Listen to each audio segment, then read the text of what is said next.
This is the Fallen Angel Christopher Daniels, former TNA X Division champion and former TNA World Tag Team champion, and you are listening to the TNA Cross the Line podcast. Enjoy. TNA Wrestling, Cross the Line.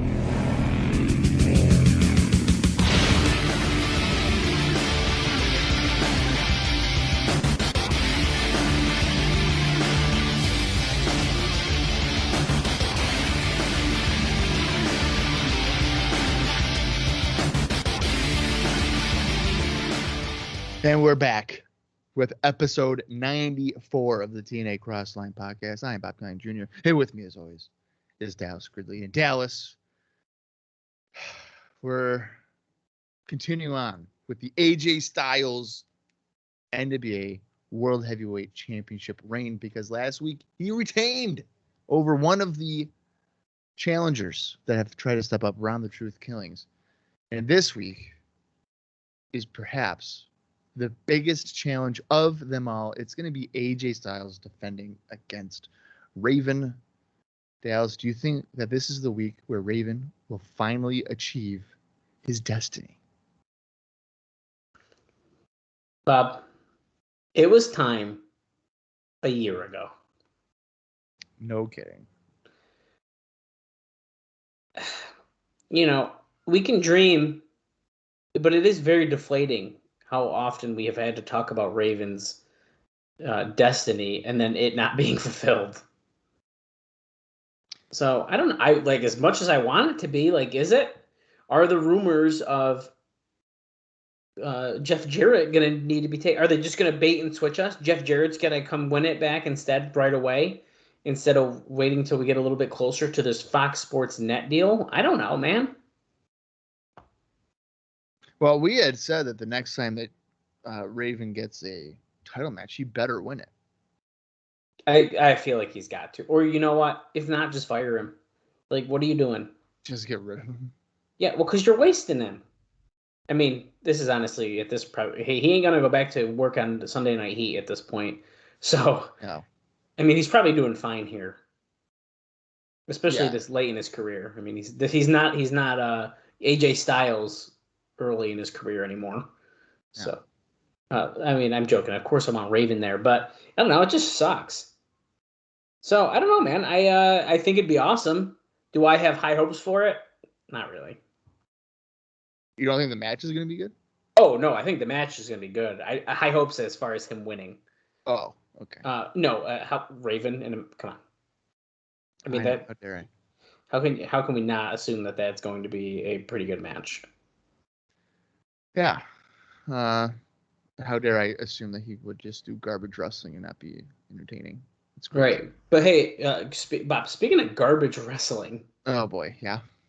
There was some of it on last week's show. I mean, overall we did like it. But and I might be jumping the gun. You might have been about to say something else, but I was just opening up the match card. And that nightstick on a pole match. I was just reminded of it. I mean, what reminded you of the nightstick on a pole match? Well, because I pulled it up and I saw it and I was like, oh my God, that match was very bad.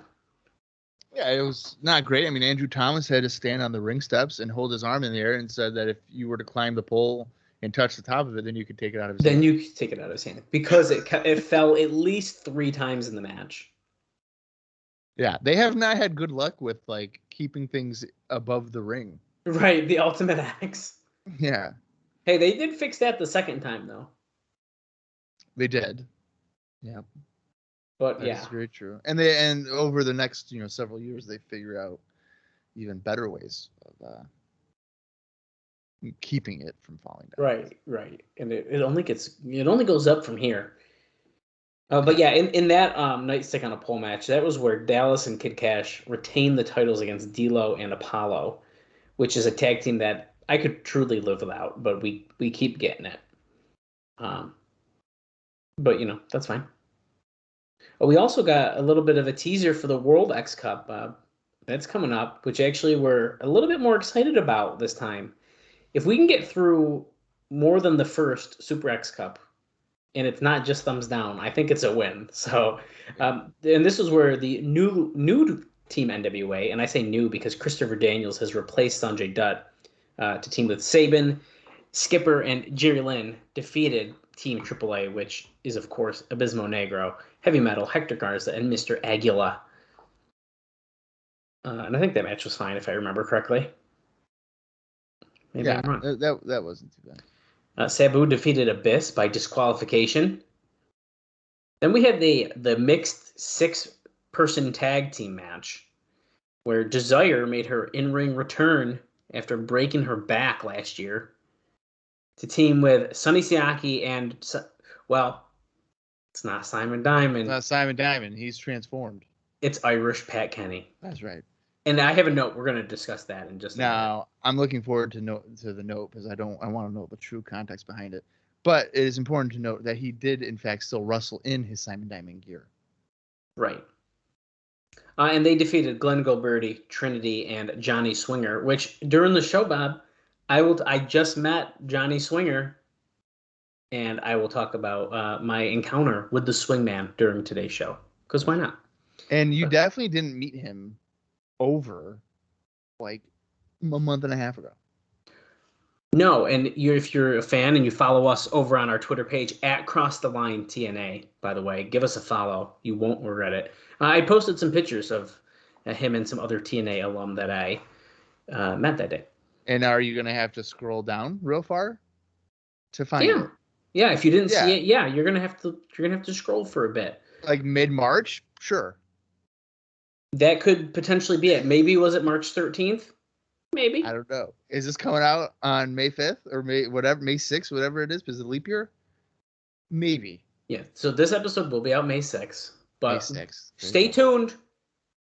We will be adjusting our programming in like a month. Yeah. And we'll talk about that as we get closer. Yeah, that'll be fun. Anyways, continuing on the card here, Raven defeated James Storm.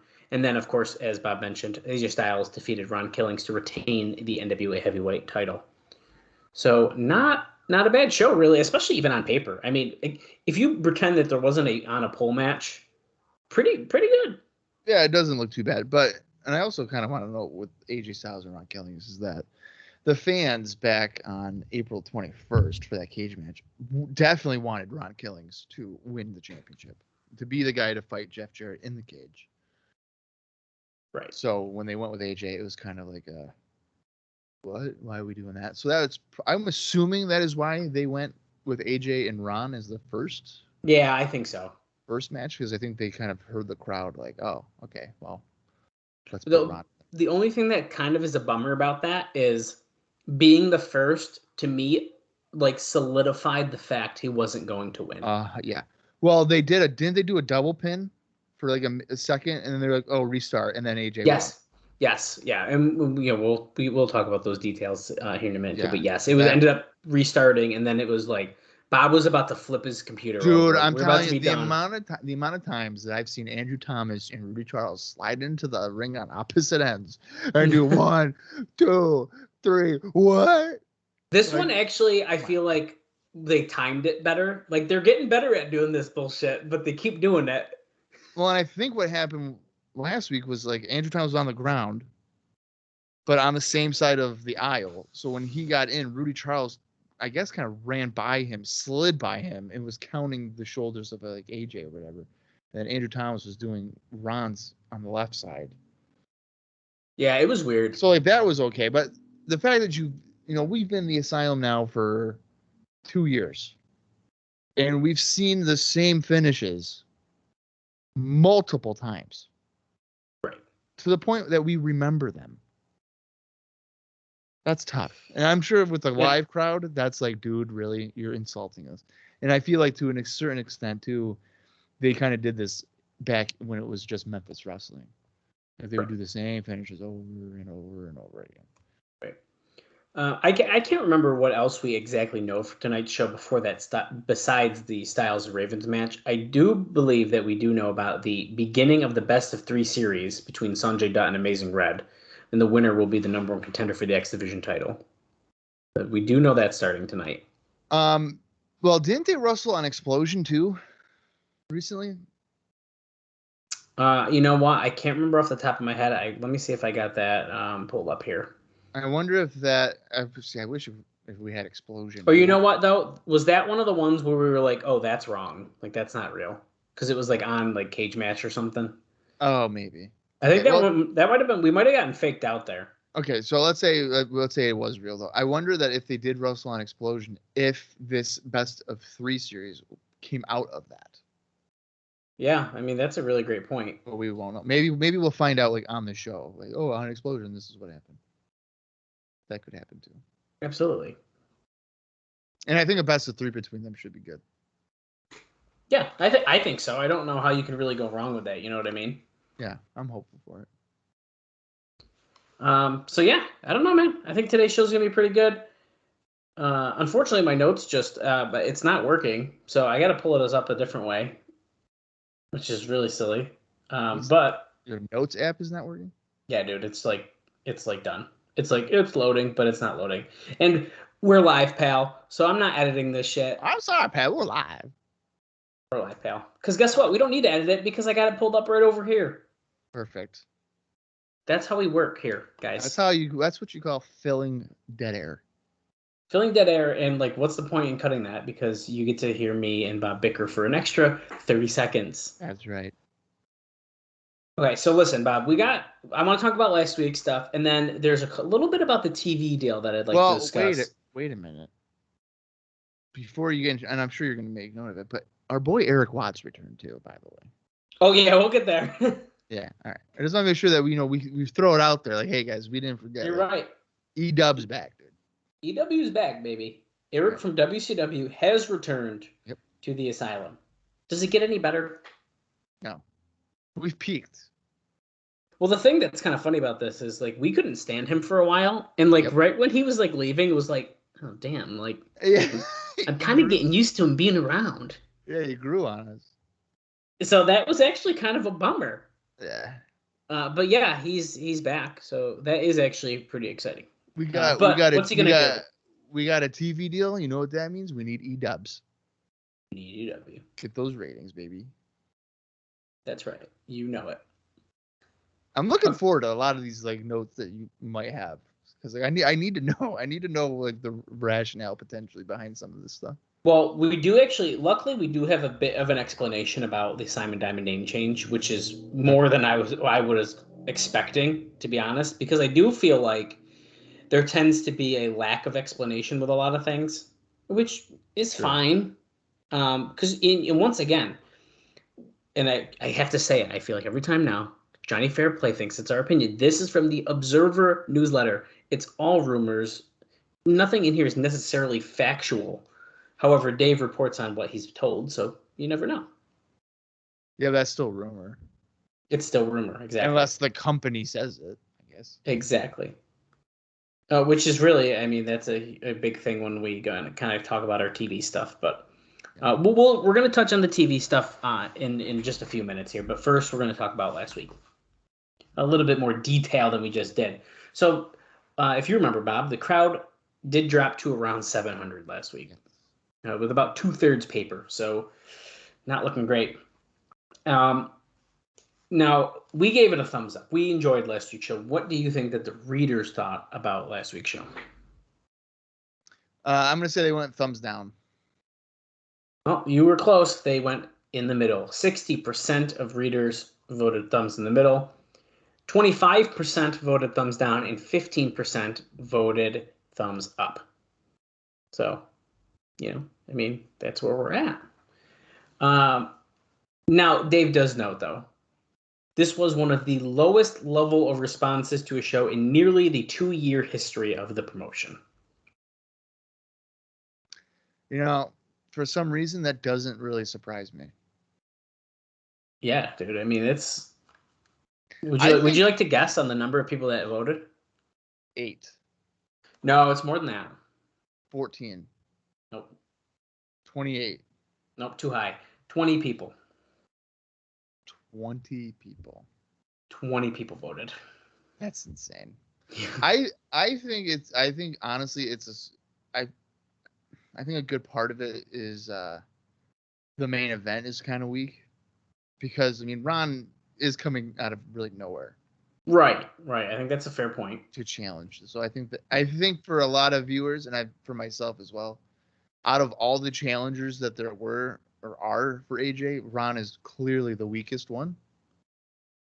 So you might be like, I'm going to skip it. And then when you see that it's AJ Raven this week, you're probably like, okay, good thing I skipped that one because now I got Raven. Right. I think that's a pretty fair point. And as you noted, anytime, well, I would say more times than not, when it's the first challenger, they are not going to win.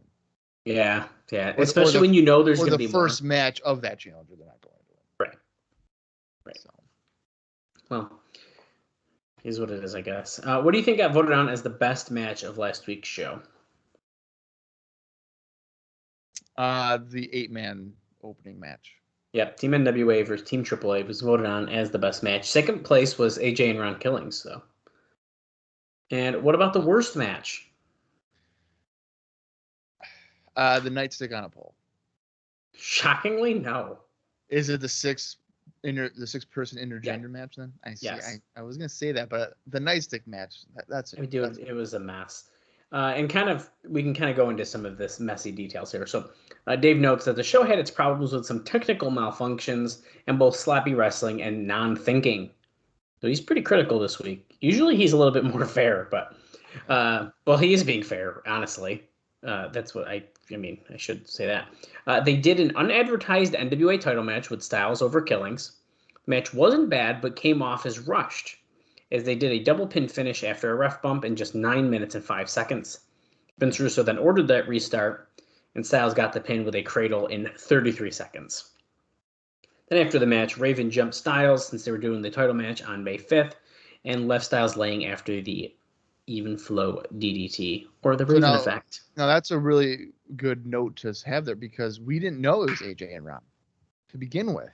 So you're going into this show, or last week's show, with an you had no title match advertised. So that might be another reason why people didn't bother to tune in or pay for it, because they didn't know. Or go to the show. Right. Yeah, so that's even more interesting. That's probably what it is, more so than Ron being a weak challenger. I think so. Don't even know who the guy was going to be. Yeah, and I actually did kind of forget that Styles was left laying out, which was actually an interesting way to end the show. Raven was standing tall over Styles at the end. Right. So we already know that Raven defeated James Storm, and that was after Kid Cash and Dallas came out, which does seem to set up Cash and Dallas versus America's Most Wanted, which was very much hinted at during the show, I think. Well, the interaction between Cash and Storm backstage in that promo. I mean, absolutely. Cash is like, we're gonna be the greatest tag team or whatever. Right. You're already setting for that. You're already setting that up, yeah. Right. Jarrett did a promo saying that he has a return NWA title clause, but wasn't going to let anyone know when he would ask for his return match. Dave notes he's guessing they'll wait just before the TV gets started and when he'll get his shot and then get it back. So we will see if that comes true. I'm not 100%. So that would be what, June 2nd then? Yeah, I don't think we have the official date, but yeah, we know, of course. But Eric Watts returned, as Bob mentioned, and Abyss was disqualified in that match against Sabu because Watts came out to make the save. And then Watts and Goldilocks had words later in the show. Abyss chokeslammed Watts through a table outside of the building. So we're getting some Abyss and Eric Watts feud again. Oh, yeah. Of course, this time Goldilocks is the weird, like, crazy manager to Abyss. So it's kind of an interesting little twist, I guess. Okay, so Simon Diamond. Well, as we have said already, he has changed his ring name to Irish Pat Kenny. So Dave goes on to say, at least as of now, he's still working everywhere else under his old name. Pat Kenny is his real name, and he is Irish. He said he never wanted to be Simon Diamond, and it was a name given to him. The name was Jeff Jarrett's idea, and is right out of the 60s, and names like Irish Pat Kenny, and then he goes on to name some other people like Irish Patty Barrett and stuff like that. So this was Jeff Jarrett's idea. Now, it's noted that our buddy Pat Kenny wasn't thrilled with the idea, but recognized that it's his job to do what the boss says as best he can. He did a great promo setting up the name change and tried to work an old school babyface, but the people still didn't care. That Siaki and Diamond versus Gilberti and Swinger feud has been death, Dave says, which it is kind of dragged out at this point, but Well, the heat's on Kenny and Swinger, and when you've added now 4 other, and I guess Desire coming back from the back, so Desire and Trinity. So now you're watering it down with Siaki and Gilberti, who aren't adding anything to the feud. If this was maybe now just Kenny and Desire against Swinger and Trinity, there might be more interest in it. But I agree with that. It's being watered down a little bit. I agree with that, though. Yep. And officially, Swinger, Gilberti, and Trinity are known as the NYC, the New York Connection. So that's official. It's an official team name. Okay. It was highly hinted at before that they were all. Yeah, it was definitely suggested. But it's official. They did an X Division match where the TNA squad, as he says, Skipper and Lynn and Daniels and Sabin went over Team AAA or Team Mexico of Garza, Negro, Aguila, and Metal when Daniels cradled Aguila.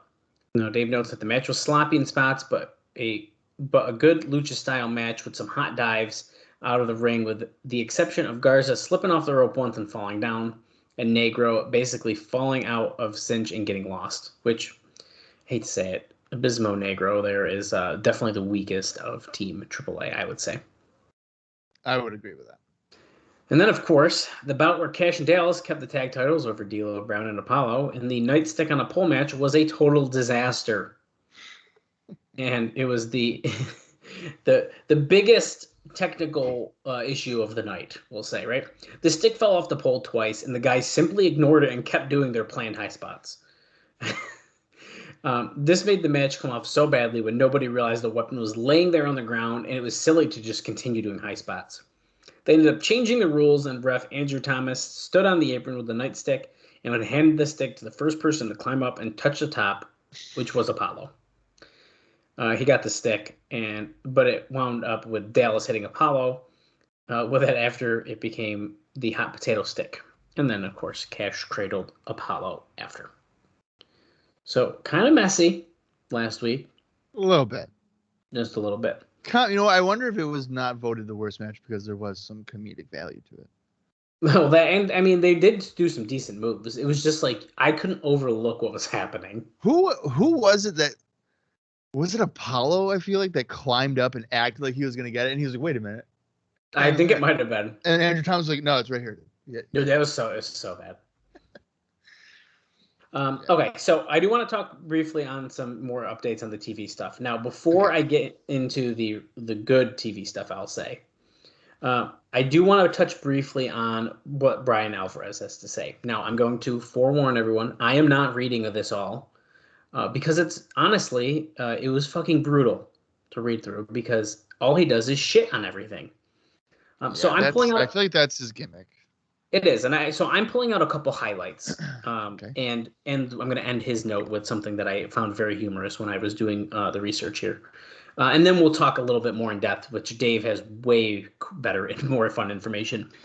But Alvarez is the title of the Figure 4 wrestling, or whatever you want to call it. Number 463 was TV situation could lead to end of TNA.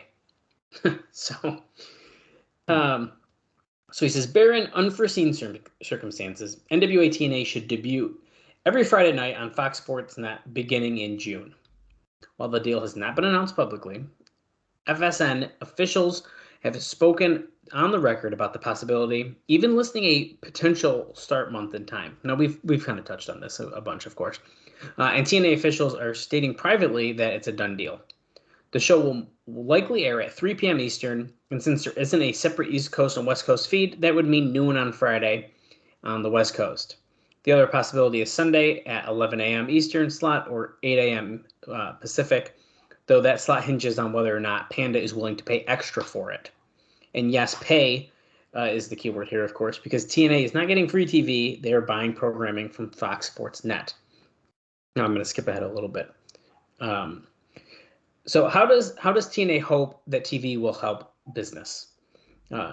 Alvarez says that besides the new ad revenue, which they're hoping will be greater than the amount spent on programming, which is debatable and depends on how the ratings look, The idea is that folks watching the free TV will be compelled to buy the pay-per-views. As of now, the plan is to still run the Wednesday night shows as opposed to using TV to build to one big pay-per-view at the end of each month.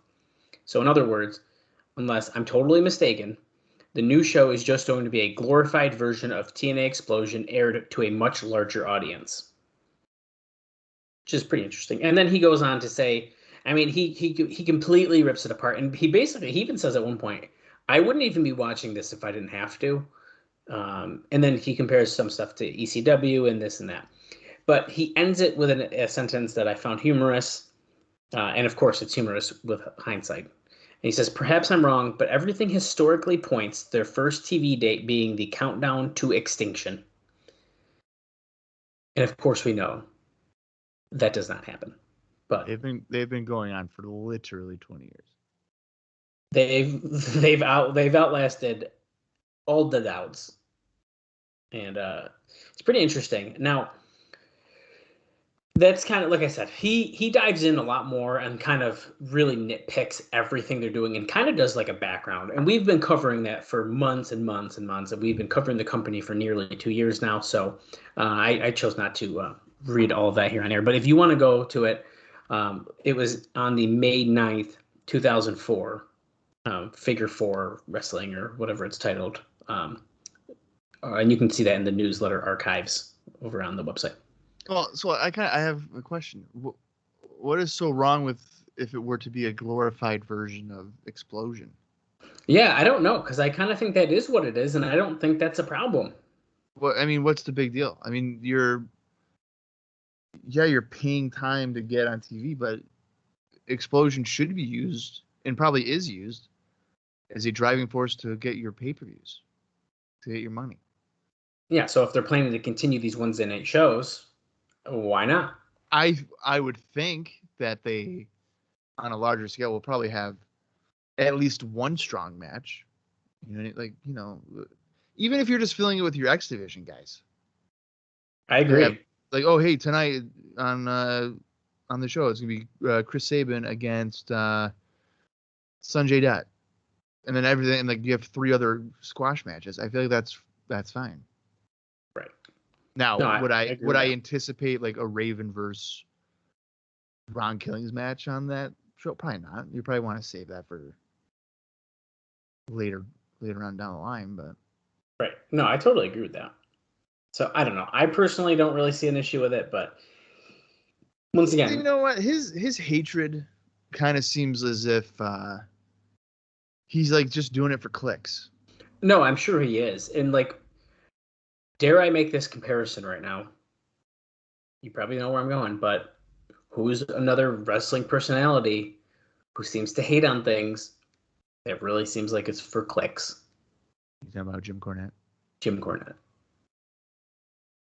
Who has recently changed his view on something, which is very bizarre. Well, here's the thing. Jim Cornette is absolutely 1,000% doing a character. Right. Like, there's no way that he's being legit. There's moments when you can tell he's being legit, but for the most part, when he's criticizing shows, it's the character Jim Cornette, not the actual. In my opinion, not the actual. I feel like that's the case too. Yeah, I don't know. It's sometimes it's really hard to read Alvarez's opinions on this stuff and honestly, I leave a lot because he'll write something, right? Like interviews or like when he does the Rash Report. And then usually I leave them out. I usually don't say it on air because it's useless information. But he'll add his 2 cents. Like, oh, JB said this. Oh, well, that's really weird. And like just like stupid shit like that. Like it's like he's making commentary in the paragraph. And I think with Dave Meltzer himself, he's like, okay, this is what I'm hearing. This is what's going on. I don't think that's a good idea, but and I feel like it's much more like professional, usually. At least in our case, especially. But at least that's, like I said, my observation. Yeah, and I don't want anybody to think that I'm being hypocritical because when I hate on TNA, I'm mostly doing it in comedy sense. Like, Dallas Dallas it's very hard for Dallas, I feel like, to hate anything TNA. Like he'll be, even if it's something real bad, he'll be like, it was like decent in the middle. I mean, there's been countless times where I've had to basically talk Dallas into giving it a thumbs down. Hey man, if it was a good show. Yeah. Well, it's okay. I'm surprised that Nightstick on a pole match wasn't like, I mean, it was bad, but like that power slam was good. So Okay, so moving on to the other TV stuff. 2.5 stars. There's some pretty interesting names here, and we've kind of talked about them before, but they're getting brought up again. But we'll get there. So this is back to Dave Meltzer, and if you're curious about this, just for fun, May 10th, 2004 is where you can read this. They are trying a lot of different ideas for when the TV starts, which at this point is scheduled for June. The current plan is to use a 6-sided ring for all the matches on the TV show to give it a different look. He goes not on pay-per-view. It's not necessarily noted about that. So he goes on and says, I only hope they make sure. See, so actually, Dave kind of talks about it here. I only hope they make sure to get the ring to Nashville for a few weeks so everyone can practice, because the worst possible idea is for everyone to use a new dimensioned ring that none have ever used for the first time on the first TV. Well, that's not true, because Michael Shane and David Young did. Well, most of them. Okay, at least. Well, he says everyone, but I mean, realistically, I mean, Jeff Jarrett's worked in one, Michael Shane, David Young, Abyss. Oh, right. Yeah, Abyss. So there's a couple. Yeah, but there's definitely a few. I get it, because I want to say that this, like the 6-sided ring, was definitely an attention grabber, and I don't want to be talking like, oh hey, we don't know if it's like, it's been 20 years. Like I try sometimes to talk like, we don't know certain things, but yeah, I mean sometimes it's unavoidable. I agree with you. I believe, and I think Jarrett's even said like that was the point, was like when you're clicking through and you see this ring, like, oh, I haven't seen that before, you stick around. I feel like that played a part for me. I mean, obviously I had watched TNA before any of this. Like I watched the Ron, but I found Ken Shamrock match show. But. I mean, it still sticks with me of like, you don't ever see that, and like it's very different. I mean, a lot of people have hated it, or I mean, Hulk Hogan obviously hated it, but I mean, even fans were like, no, I never care. I didn't mind it. Okay, I understand why wrestlers hate it, because it's much harder work, and it's harder. Yeah. But I personally, as a fan, don't know how a fan could hate it. That I don't really get. Well, and then they do it really for the X Division guys, because it gives them like more things to jump off of or whatever. Like I wouldn't be surprised. I was just gonna mention, I'm almost positive, and either you or someone else can correct me if I'm wrong, that Jarrett has mentioned before that it also kind of goes into like toys. Like they did it because of merchandising. Yeah, no, he said that on his podcast. I thought so. Yeah, because he was like, you have these WWE rings, but then you have this 6-sided ring that people don't know about. It's unique, and you have to be unique in order to get that toy space. Because like if you have one ring, if you have the WWE ring, and then you have another TNA ring, why would you have the TNA ring? You have the WWE ring. Right. That's been around forever. But here's this new thing. Right. People are going to be inclined maybe to try the new thing. So yeah, that's exactly what he was doing. Right. Yeah, I'm pretty excited to see as it gets introduced how we're going to see people learn how to kind of work around the ring being new to it. I think that's going to be kind of fun to see. I'm almost wondering if we're going to see it on the pay-per-views before the TV. I honestly don't know if that'd be a bad idea. I think that'd be smart. I think so, especially if you're worried about how, well, Dave is saying he's worried about it, but like if they were worried about how they're going to work, you might as well get it on the weekly show, the pay-per-view. I think so. Before TV starts. It'd be silly, I think, if you only have it on TV. I think you do it for both. You got to do both. That's a branding shit. You know what I mean? Yeah, because you know what? If a new viewer is watching it on TV and they're like, oh, by the way, we have a pay-per-view next Wednesday. And you're like, oh, shit, okay. You buy the pay-per-view and then you tune in and it's like, wait, it's a 4-sided ring. I didn't buy the show for a 4-sided ring. I bought this because of the uniqueness of a 6-sided ring. Right. So then you're conflicting your viewers. Like, what is this company? Absolutely. Okay, just a couple more things here, and then we can kind of get into the show. But they are trying to get some major names still, like Kevin Nash or Randy Savage, to come in when the TV starts, although nobody is confirmed. Now, on the April 28th show, so last week, Dutch Mantel scripted AJ Styles to bring vaguely up how there were people who aren't even with the company that are asking for a shot at his title. So that was like a subtle hint of like, we're trying to bring some people in. Could you imagine if Randy Savage showed up on the first TV show and he was like, AJ Styles, I'm coming for your NWA World Title. Yeah, I don't know about that. Yeah, I don't know. It's pretty interesting. Yeah. Now there is a lot of talk about dropping the TNA initials as well, and just going with NWA, because the TNA initials were a haha for like tits and ass, as Vince Russo has said. I still am a firm believer, damn it, that that's not true, but I mean it kind of is true. Yeah, Russo has confirmed that. Well, he said it on pay-per-view on the show during the sex angle. Oh, okay. I think he said it otherwise as well. I personally, I don't buy that it's legitimately that's why. Do I believe it was joked about? Absolutely. But I just don't believe that Jarrett was like, tits and ass pay-per-view. I don't think Jarrett. Jarrett was like, yeah, I told him. I was like, okay, great. But Russo's probably like, I got him. Tits and ass. He ain't even picking up on it.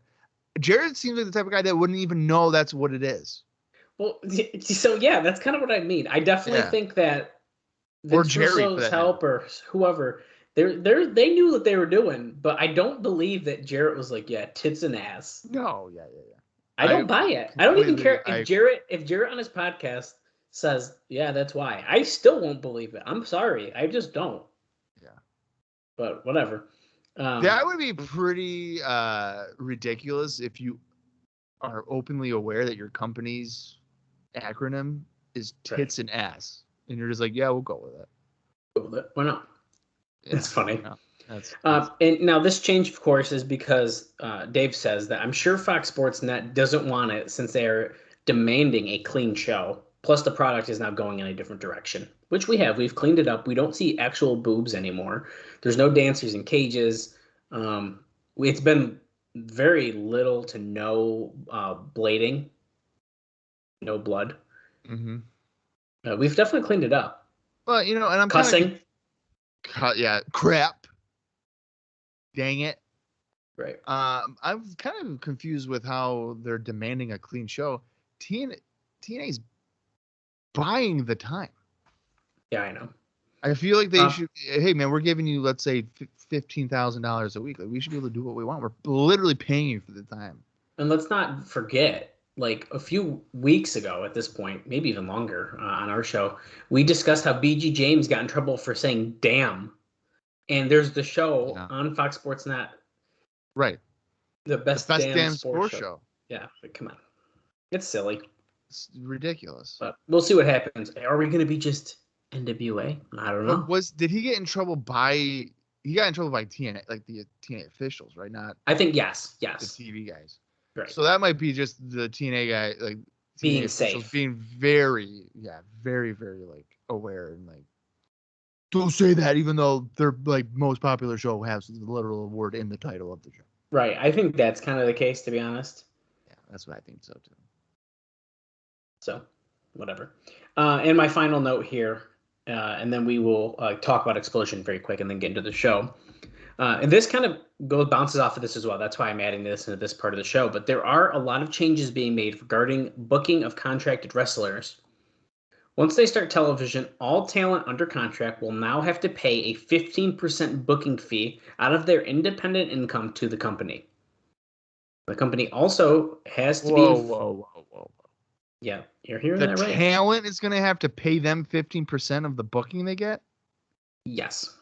Oh, my God. The company also has to be informed of all indie bookings and that all promoters that use TNA wrestlers will have to pay half of the booking fee as a deposit upfront at the time they request the booking, or the company will continue to attempt to book the talent elsewhere on that night. Now I'm going to be cutting a bunch of this part out because basically he kind of goes into like it's going to be interesting to see how this is handled. But basically what it comes down to is that at the end here, ultimately, if the wrestlers are getting a second weekly date, the TV in Orlando every Thursday, at their current rate, then they are still, for the most part, going to be way ahead, even if they are giving up 15%. And I'm guessing most will be able to up their price that 15% and not lose any bookings anyways. So essentially, it's going to be they're going to charge more to make up the cost. To make up the difference. All right. Dallas, this is absolutely ridiculous. Now, I am no mathematician, so I had to take out my calculator and figure this out. And by calculator, I mean I typed it into Google search. So I remember when like this show first started that like the top guys were making $1,500 or whatever, and the lower guys were making like $300. Right. So let's say that these guys are making $300 on the indies. You're telling me that TNA is like, listen here, Amazing Red, you can get that booking, but you got to give us $45. Yeah, and that's actually literally the example that's in here. Is it really? Yeah, $350, and it's $45. It said, and Dave, it says it's only $45, so it's not really going to hurt them in getting the dates, anyways. Yeah, but don't, as a company, like. I think it's weird. If I'm Jeff Jarrett and I show up to the Asylum and I'm like, hey, Red, where's that $45 you owe me for that Ring of Honor show? No. Well, the thing is that they probably take it right because they have to do the deposit through TNA to do the booking anyways. So they probably take the 15% right away. Right. So they don't even see it. So it's not even like they're really they just don't see it. So basically Amazing Red would probably have to up his price to like $350, $360 to get to $300 to make up what's happening. Yeah. Which honestly, do not support this TNA capitalism. No, I'm not. Like, no. What I'm supporting is the fact that they could charge more because they're going to be on TV as well as these pay-per-views. So not that I agree with what they're taking, but I agree with that they should probably up their prices anyways. Sure. Yeah. That's what so like the fact that they have to do that, it sucks, of course, but at least like there's almost a reason for it too. You know what I mean? If they do up their prices. And this is because of the TV deal.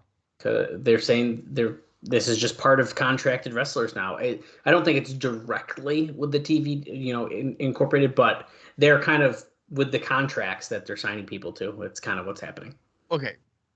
Because so I have another kind of question example. So I don't know necessarily here in 2004, but let's say like a couple years from now, right? So you have Ring of Honor and TNA. They both run the same venue. There's TNA guys on the Ring of Honor show. There's Ring of Honor guys on the TNA show. TNA has a TV deal. Ring of Honor doesn't. Ring of Honor is going to draw more people in that arena than TNA. And yet TNA is making there be a fee to use their talent when their own show or company doesn't draw more than the company that doesn't have the TV. Right. And I think this kind of comes back to bite them a little bit in the future. Oh, I think, yeah. I mean, it has to.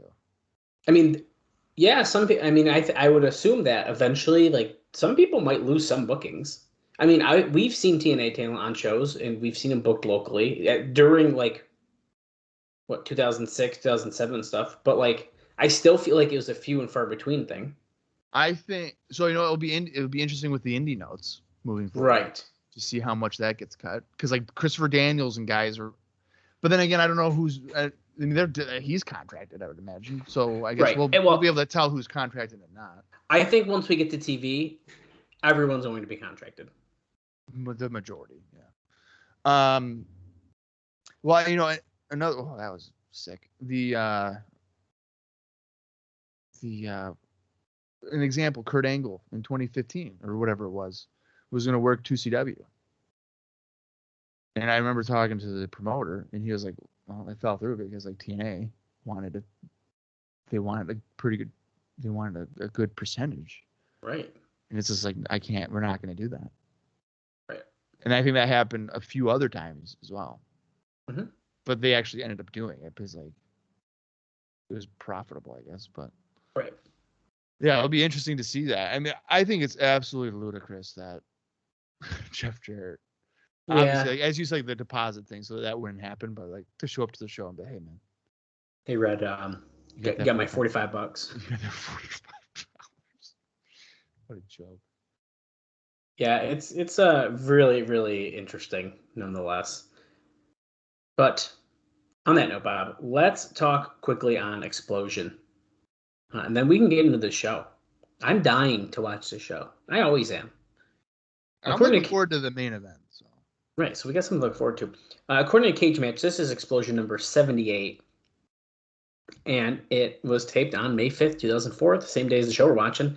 And it aired on May 8th, 2004. And it featured the following 4 matches. Kid Cash in Dallas defeated Paul E. Normus and Johnny Parks. Then D-Ray 3000, who is Don Crisis. I don't know who that is necessarily, but someone else may. He defeated David Young. So there's David Young keeping up that losing streak even on Explosion. Losing to D-Ray 3000? Yep. Then Andy Douglas and Chase Stevens, the Naturals, defeated Nate Webb and Johnny Curtis. The name should sound familiar. Okay. I had a brief interaction with him as well at the autograph signing. It was that. Oh, you did? Yeah, that was pretty funny. He wanted me and my buddy he was like, say hi to Bray for me. Well, I was in line for Trish Stratus, not Bray Wyatt. So I said, if I ever get out of this Trish line, which I was in for 4 hours. Right. And then we joked back and forth about his dancing skills, which I said he's a very good dancer. Because he said Johnny Curtis being personable. I love it. Yeah, I wish I got a chance to get up and meet him because I actually do really like him. But I really like Johnny Curtis. I really do. Yeah. I liked him back when he was spilling milk over his head. Dude, yes. Yeah. Oh Don't my cry God. over spilled milk. Dude, yeah. And the last match on Explosion was James Storm defeating Jared Steele. So that's what I got before our show, Bob. All right. Well, I have one thing before we start, and we didn't even note it at the beginning of the show. Obviously, this is our oh my God is so far in advance. Yes. Of real life happenings, but just to give you guys context, and I don't think Dallas will yell at me at this time because this is a serious matter. We are recording this on March 16th, 2022. And obviously, when you get this on May 6th, do the math. It's been several weeks. Over a month. Yeah, it's been a while. So I believe it was the 14th, right? March 14th? Yes. Yes. Former TNA alum, WCW alum, and obviously WWE alum as well, Scott Hall, passed away. Fortunately, we have not seen the last of Scott Hall here on this podcast. We will, down the line, see him once again. But obviously, very sad news regarding his unfortunate passing from complications of hip surgery, which caused a blood clot, and then that led to 3 heart attacks. Say what you will about his personal life and previous decisions, but if you're going to bring that up following a death, that's kind of I feel inappropriate thing to do. Let's just remember the good from Scott Hall. One of the most charismatic wrestlers and a guy that I thoroughly enjoyed throughout his run, whether it be in any of the promotions that I previously mentioned. And I am glad that we will be able to enjoy more of his work still on this podcast, even if it's years between appearances. Right. And I mean, yeah, dude, it's crazy. Of all things, like the complication of the surgery, man. I mean, it's crazy. But yeah, I'm also glad that we get to see him now. You know, is he in his prime in TNA at all? No, but you know what? He still is entertaining. Yes. And to be honest, some of the stuff coming up is stuff I really get a kick out of, and I really cannot wait to cover it on the show, and we'll be seeing some of that literally by the end of this year. So I'm actually really looking forward to that as well. And we do have a bunch of moments left with Scott Hall on the podcast, but overall, man, dude is awesome. I've always really liked him. I got the chance to meet him in like 2018 or something like that, a Northeast Wrestling show, which was like mind blowing to me. Like, holy shit! Like, I get to meet Scott Hall. Like Austin, our buddy Austin from MicroPod, he got to meet him down in Florida, and I was so fucking jealous. I was like, dude, I want to meet Scott Hall. Yeah. And so we got to. He was super friendly. He was awesome. He's also towers over me because I'm very short. And he was also trying to flirt with your girlfriend. he was flirting with my girlfriend a little to try to get her to get in the picture, and she was not doing it. Yeah, flirting in like a sweet way, not like yes, creepy guy. He was like, "Come here, darling, like get in the picture. Come on." Yeah. It's crazy, man, and it's sad. But he had a really awesome career, and he treated fans always right. I see it all over the place how awesome he was to the fans. And you could tell even when he'd like make podcast appearances and stuff, like he still loved wrestling. Like he loved talking about wrestling and stuff like that. I was just I went on his cage match just for fun as you were opening it, and I thought this is funny because I didn't know this. His final match was in 2016, June 17th, 2016, and he defeated Chuck Taylor to win the DDT Iron Man Heavy Metal title. Really? Yeah, at First Wrestling WrestlePalooza in Des Moines, Iowa. So that was Scott's final match, and before that, his last match prior to that one was him teaming up with Eric Young in TNA on May 19th, 2010, where the band defeated Matt Morgan to, I believe, retain the tag team titles on Impact. It's crazy. Yeah. And actually, I even just saw, I can't remember which show exactly it was, but they like, either I was looking or I can't remember. It was one of the TNA matches, and it was like one of his first pay-per-view appearances, like big pay-per-view appearances in like years, is that or something like that. It was like one of the, I don't know if it was this Destination X show. I don't think it was though, but regardless. We got a lot to look forward to, nonetheless, and I can't wait, Bob. I'm looking forward to it. But yeah, I can't wait for it either. And anytime like a childhood icon passes away, it's just like stunning to me. It's just like oof, like whoa, for real. Like he's no longer here. Did you know in 2007 he used the name Razor Ramon in Puerto Rico? No. Neither did I, but I do now.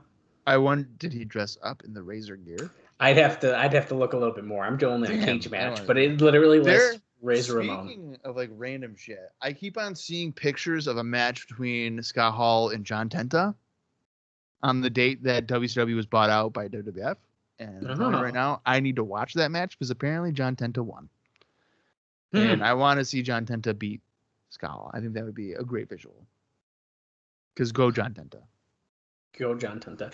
And rest in peace. Absolutely. Scott Hall. Both of them. John Tenta's not alive either. He passed away years ago as well. So rest in peace, Scott Hall. And you know what? Rest in peace, John Tenta. And John Tenta. All right.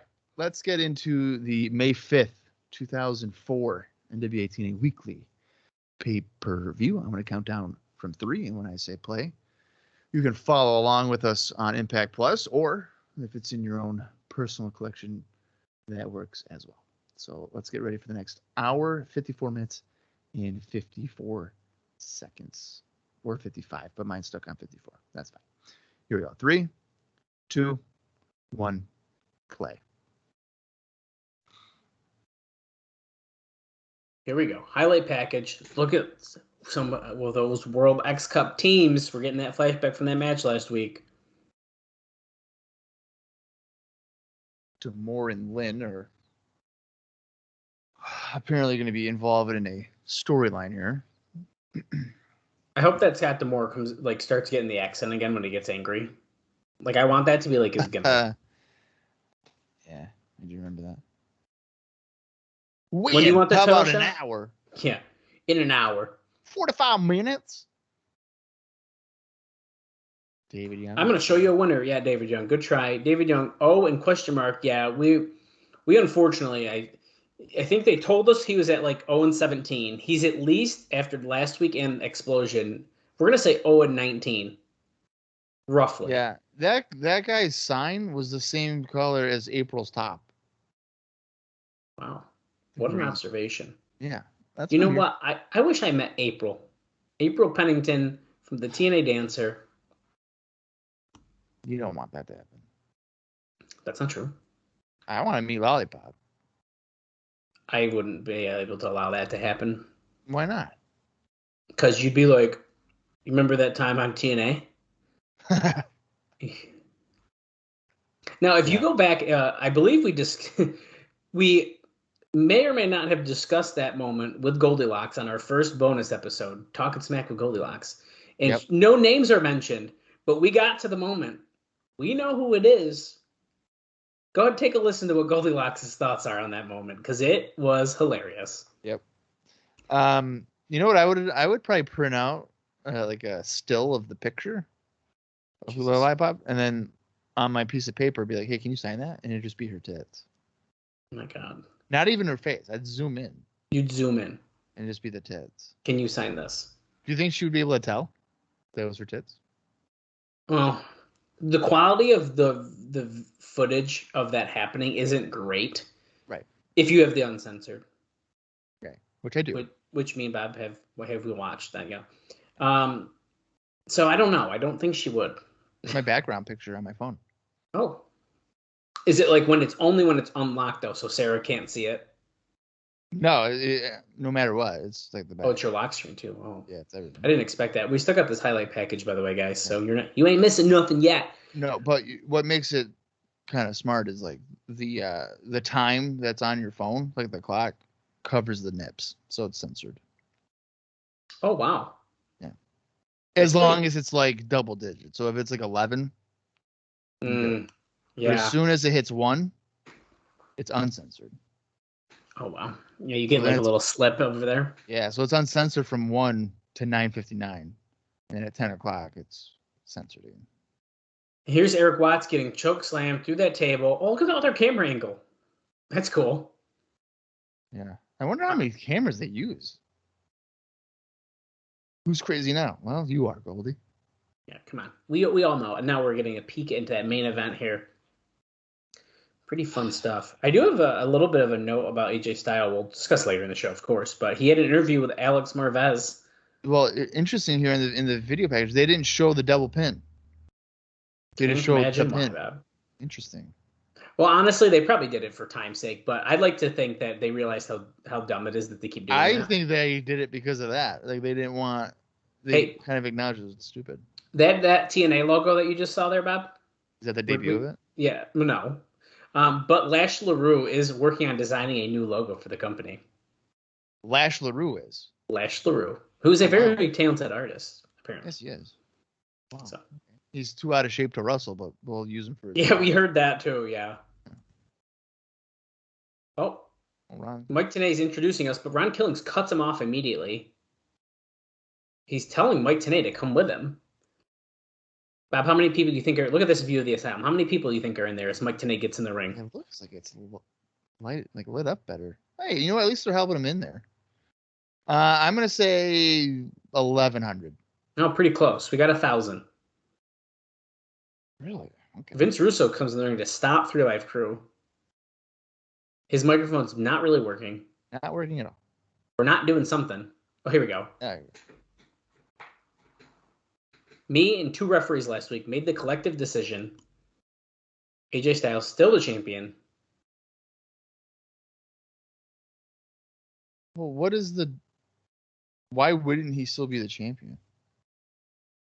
Conan is saying he's protected this champion. And to be sure that Styles has kept the title. So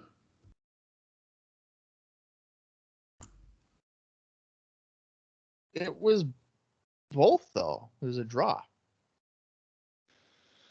I don't understand.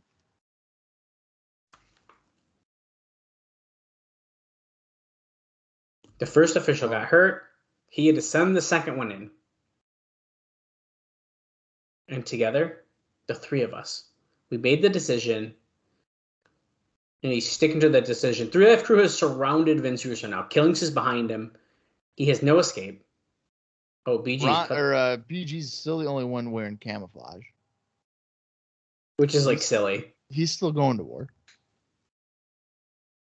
Just not what we came out here for. Instead, I want to limp sync and pretend that I am road crew for Double J. With my baby tonight. Bob, listen, I need you, as he's talking here, I need you to tell me. Yeah. You can spoil it for me. This is the TNA Cross the Line podcast, not IcoPod.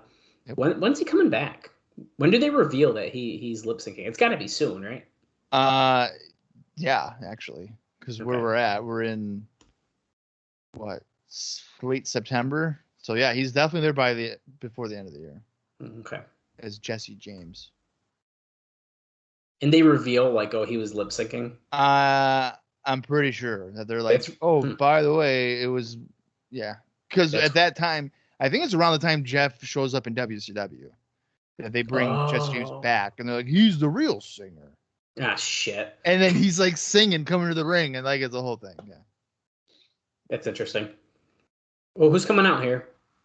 Oh, shit. Monty Brown wearing the craziest jacket I've ever seen. Leopard print, cheetah print, whatever. I didn't even realize the voice was Monty Brown. I was like, who's this guy? Don't you dare mention the name of the alpha male, Monty Brown. It's what has he been doing between his appearances in TNA? Because I feel like he came back and he's wicked. He's even more charismatic than he was. He's got the alpha male character going on. He's doing the pounce stuff already. Yeah, he's definitely figuring it out. Yeah. It's awesome. Cackling about names and titles. I got a name and I got a title. Is that what he just said? The name of the alpha male. And that's his title.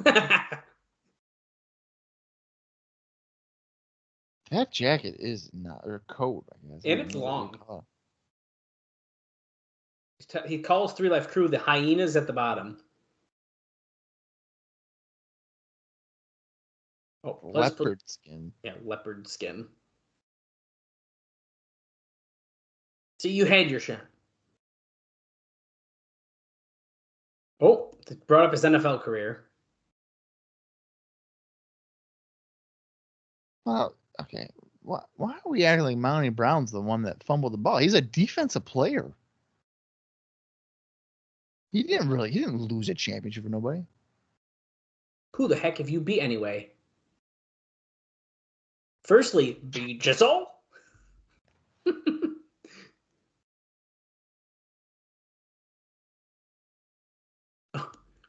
Oh, look at! I played defense. I didn't. There you go. I caused fumbles. Dude, that's awesome. Way to call his bluff. Be like, yo, I'm a defensive player. Yeah, what are you talking about? The pounds. Period. I'm telling you right now, if there is one person listening to this show and you do not like Monty Brown, what the fuck is wrong with you? Yeah, just block us. Dude, I just don't know how you can't like this guy. I want so bad. Oh, shit. Oh, shit. He hit BG after he took his jacket. Conan went after him. Monty didn't make a good decision here. It's a 3-on-1. Yeah. I want so bad to see Monty Brown just pounce Conan and then Conan be like, oh my God, that dislocated my hip. And then that ends Conan's career. That's so bad, dude. I like Conan. He drives me nuts. And as Jordan on Twitter has done, I think he sent a gif of throwing shoes or whatever. We're in the era now of where Conan is going to be throwing shoes, and I fucking hate it. I don't hate that. Why do you hate it so much? It drives me nuts. Because who in the right mind? Oh, shit. Ron is going nuts. Killing, screaming in Vince Russo's face. 3 Life Crew pulls him off. Mike Tenay's checking on him. Why is everybody so angry? He's had enough. Vince Russo's had enough. You're fired. Since I walked in that door 6 weeks ago, I've done nothing but do the right thing. You bullied me, and you put your hands on me for the last time. You're fired. I will do the right thing. Fired.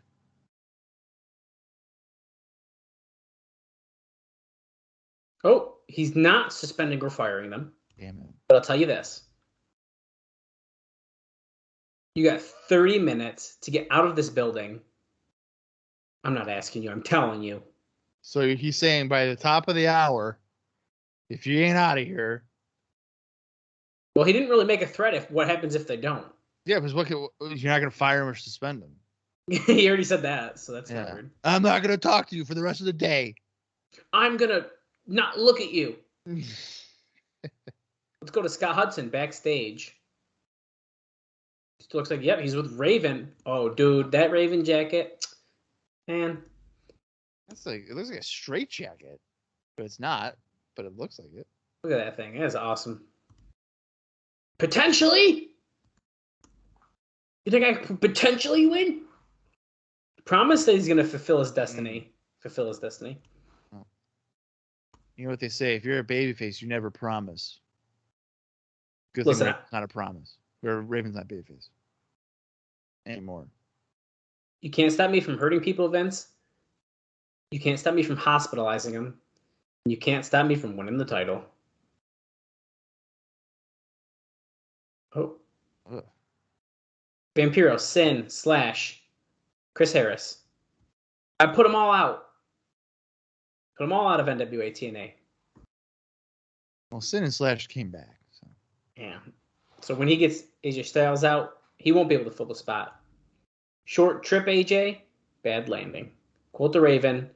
Never He's more. done with, I think you hear me knocking. I think I'm coming in. Bullshit. Okay, okay, so Kazarian's talking in like a weird video package now backstage, probably from Explosion. That's just my assumption. Because he's your X Division champion, and he's the coolest person in the world. I feel like Kazarian works at a Friendlies, and he's outside of the building cutting the promo with the belt on his lunch break. He looked like he'd be a really good Friendlies server. Yeah. He's talking about Sonjay Dutt and Amazing Reds, 2 out of 3 series they're about to be doing. So, Bob, you noticed we had Monty Brown with his cool jacket. Raven had his. Well, I don't want to make assumptions, and I was going to hang on to this, but Sin has been working on outfits for all the wrestlers. So really? I'm wondering if those might be a little bit of creations of Sin. You know what? That's an interesting point, because maybe he was like, listen, Monty, you keep on saying you're from the Serengeti or whatever. Here's this tiger jacket, and then you got that jacket with Raven that's a good one. I hope he comes to the ring with that, because that is a good Listen, I don't want to talk shit about this video. Okay, so this one they slowed down. They just were speeding some of them up too, which I thought was kind of funny. Yeah. Sonjay Dutt. Amazing Red. The 3 Strikes series. What does that mean? 3 strikes. It's a best of 3. They have to have a cool name for it. Yeah, but you're not getting 3 strikes. You got to get 2. Right? Well, yeah, but whoever wins 2 matches wins. TNA wants to have a cool match title, okay? Oh, moonsault off the middle rope. Look at that. Boom. So who do you have picking up the first win? Let's talk about it during the entrances before you get into indie notes. Fuck, that'd be a good reminder there. I have it even open, and I don't remember that. I got to do it. I'm going to say that I think Sonjay is going to win. Really? You think Sonjay is going to pick up the first win? Yeah, because then you have Amazing Red being the underdog. He's going to win 2 in a row. Oh, yeah. You're freaking right, dude. You're right. That pisses me off that you're right about that. Yeah. I could have seen the SATs this past weekend, one of Red's former teams there, but not with Amazing Red. No. Some other guy. Yeah, literally some other guy that we don't know. I actually did see a photo of Joel I did too. and Jose, and actually, I didn't think they looked that bad. They look like they've gotten in better shape compared. What is this? Oh, it's Kazarian. Okay. All right. The last time we saw Sonjay Dutt on a weekly pay-per-view was back on April 14th, when, guess what? He lost to Kazarian in the X Division Championship match. Wow. for it looks like the rest of April he did a 0-1 tour. And it looks like he was mostly in tag team matches, and he was trading wins with many different guys here. But the most notable one here appears to be on April 30th, where he teamed up with Jun Kasai in a losing effort against Spanky and Loki in a match for the NWA International Lightweight Tag Team Championships at 0-1 Destructive Revolution in Japan, obviously. And then we're going to go to Amazing Red.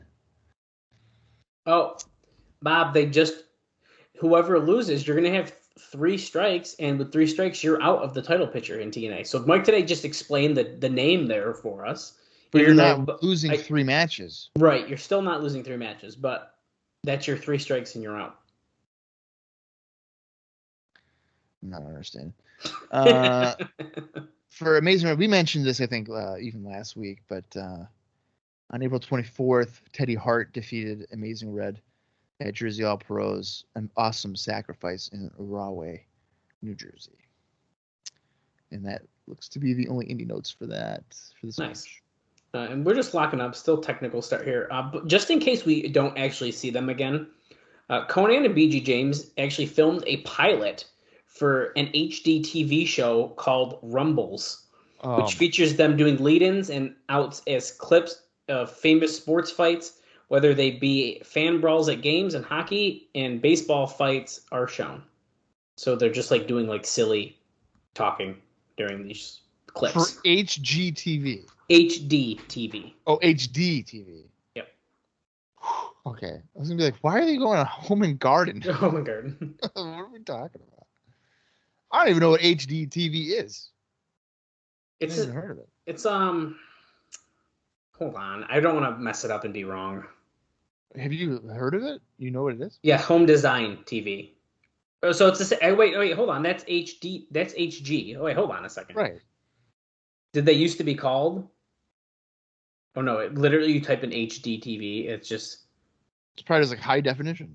Yeah, that's literally all it says. So we'll never know, but that's what the note says. So maybe it's just saying that it's a high definition show. Yeah, I don't know. That's weird. I don't know either. Here we go. Red going for a sharpshooter potentially. Variation. Yeah, is he about to like do a sharpshooter surfboard combo? Well, yeah, but the way he had that locked in, you have no leverage, and of course, Sonjay easily grabs the ropes. Yeah.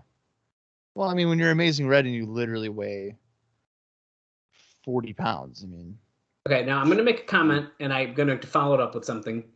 But I have a feeling we are going to be a little bit let down by this first match between these two. But I think it's because we're about to see 2 more matches, so they're probably saving some stuff. Yeah, I love how you like disclaimed that as if you were going to say something very offensive. Well, I feel like I got nervous. I was like, what is Dal shooting about here tonight? And it's just like, I think this might be a little lackluster. I was shooting at work today about food, and people don't like my food takes. You want to know what I did today at work?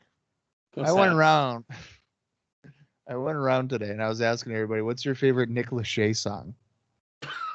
And they were like, who's Nick Lachey? And I was like, are you fucking kidding me? The only reason that I did that was because I was listening to a podcast. And apparently he hosts the show Love is Blind on Netflix. Oh.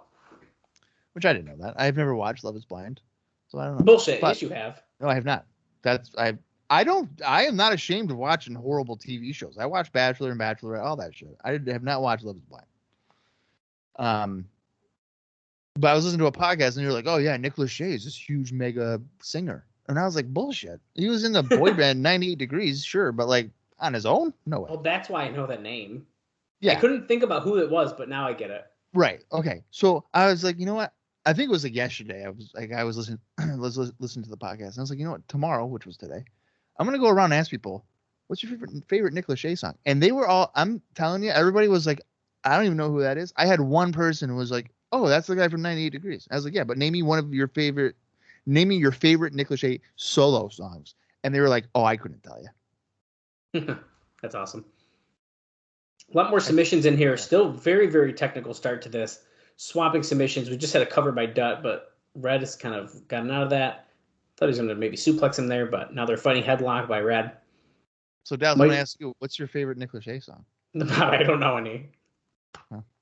Tag us, Crossline TNA on Twitter. Let me know. What's your favorite Nick Lachey song? And don't look it up. You got to know it off the top of your head. Oh, yeah. You got to. If you don't know it, then you can't say it. I know mine. Look at that. They're talking about TNA being 2 years, almost 2 years in business. What will we have in store for the 2-year anniversary? Well, I know one of the things, and I can't fucking wait. Well, the first show was on what? June 16th? Or whatever? So. 19th? 19th. June 19th. Is it it's 19th or 16th? I think it's 19th. 19, 26, 7, 3, 7, 10. Yeah. I'm pretty sure it's 19. So that means for this year, yes, it would June 19th. Yep. I wonder if they're gonna even rush the 2-year anniversary and be like, "Oh, we're doing it on June 3rd or whatever." Sonjay double knee into the corner. Amazing Red looking a little chubby. Is that why he's kind of looking blown up right now? Is he maybe a little out of shape? I mean, he did just come back from surgery and all that, so we'll give him a break. True. No, I'm not saying. If anything, I think it's good that he's a little chubby. He's not so tiny and easily destructible. Easily destructible. Yeah. I like that. Gotta get some meat on your bones. Okay, if you guys are following along, we're at 22 minutes and 25 seconds. And I think this has been a fine match to start. A little slower than I like in an X Division match, but I don't think bad by any means. Well, I think like you said, they know they have probably at least 3 matches. They gotta gradually. Oh, tilt-a-whirl. Oh, that was supposed to be a DDT, but Sonjay fell backwards, so Red goes for a cover still. I mean, even though that was messed up, still looked cool, and it still was effective, I would say, but wasn't quite the move he was going for. As Vince McMahon might say, didn't get all that one. That's my favorite. I love it when they. Did he even kick out of that? Look at. Is Dutt hurt? Oh, look at. He might be out of it. Red Star Press. Nope. Sonjay Dutt moves. They did just show a replay of that botched move, and they're trying to dissect it. Did he hit it? Do you think how he wanted to? And which is kind of an interesting look. A nice suplex by Dutt. I think it's safe to say he did not hit it like he wanted to. Hitting that springboard moonsault, getting a 2 count. Wait, Red has a singlet underneath his shirt, but he still wears the shirt. Why does he do that? Maybe he doesn't like the way he looks with a singlet on. I guess. Are you when you chew gum, do you chew with your mouth open or do you chew with your mouth shut? I fucking try not to chew with it open. Okay, so you're not like Frankie Kazarian there, who's just dude. That was so obnoxious. That went for a muscle buster. Red slipped out. Oh shit! Big enziguri kick. God, I'm hoping that he just clapped his hands real loud and not actually dude. Him in the head. That was nice. Red up at the top rope. Dutt is laid out, going for an elbow. Oh, dude, he hit hard. Dutt moved out of the way. Is that a foreshadowing for Randy Savage coming in? They're probably like, Red, can you need to hit one of those? Dragon screw, leg whip. Oh, that's a torn ACL. Wait, he tore his ACL 5 months ago and he's back? Yep. Oh! He got him. Maybe that's why. Wait a minute. Maybe that's why Amazing Red gets hurt all the time. Because when you typically tear your ACL, you ain't back in 5 months. You're back in a year. Could be. Maybe he's gotten some bad medical advice. Could be. Well, hey, Dutt gets the first win there. Now we're going to take a look at the problems within the new franchise. Well, and there's no problem. I mean, they're done. Right? I mean, they broke up. Well, Bob, I do have some good news about the franchise. Okay. Hold on. Make sure I get all my things straight here. Tracy has signed with the company, which means that she will no longer be able to work Ring of Honor dates. but she has officially signed a contract. Tracy was working Ring of Honor. Yeah, we knew that, I thought, didn't we?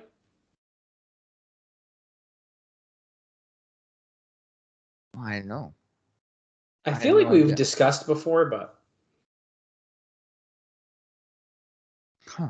I really didn't know that. Shane Douglas saying the first shot has been fired in the war.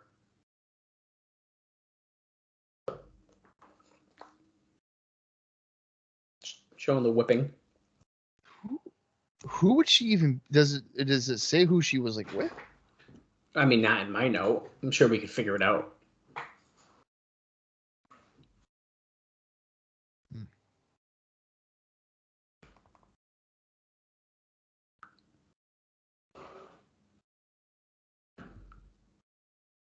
Oh, look at Curtis explosion footage, dude. Anytime that we get this, I love it. Who did he Shane beat? Douglas. I could look it up probably. I can't see that. Shane Douglas is a babyface. I can't wrap my head around. It's so weird, isn't it? And the crowd looks like they're positive towards him. It looks like it was Apollo Khan, and that was on last week's notes. That's the match that we're seeing explosion footage from. Interesting. Michael Shane wanted none of it. Shane Douglas got his belt off. And they're fighting off. They're facing each other tonight. Michael Shane, Shane Douglas. That's pretty exciting. And with him when he was getting beaten up with the belt, I mean, this has got to be a strat match at some point, right? I mean, they're even talking, or a belt match or something. They got to do something, right?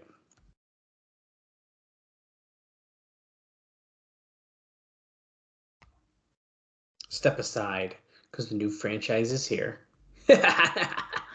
I think I teach it for a student. I do like Michael Shane as a heel with Tracy because I kind of think of it as Shane Douglas with Francine in ECW. Oh, shit. That type of connection. Yeah. Wait, where's Tracy? She's obviously not here. Well, Bob, you liked it, but might be done. Oh. Bullshit. Swerve. Parting of the ways. She saw things her way. I saw things my way.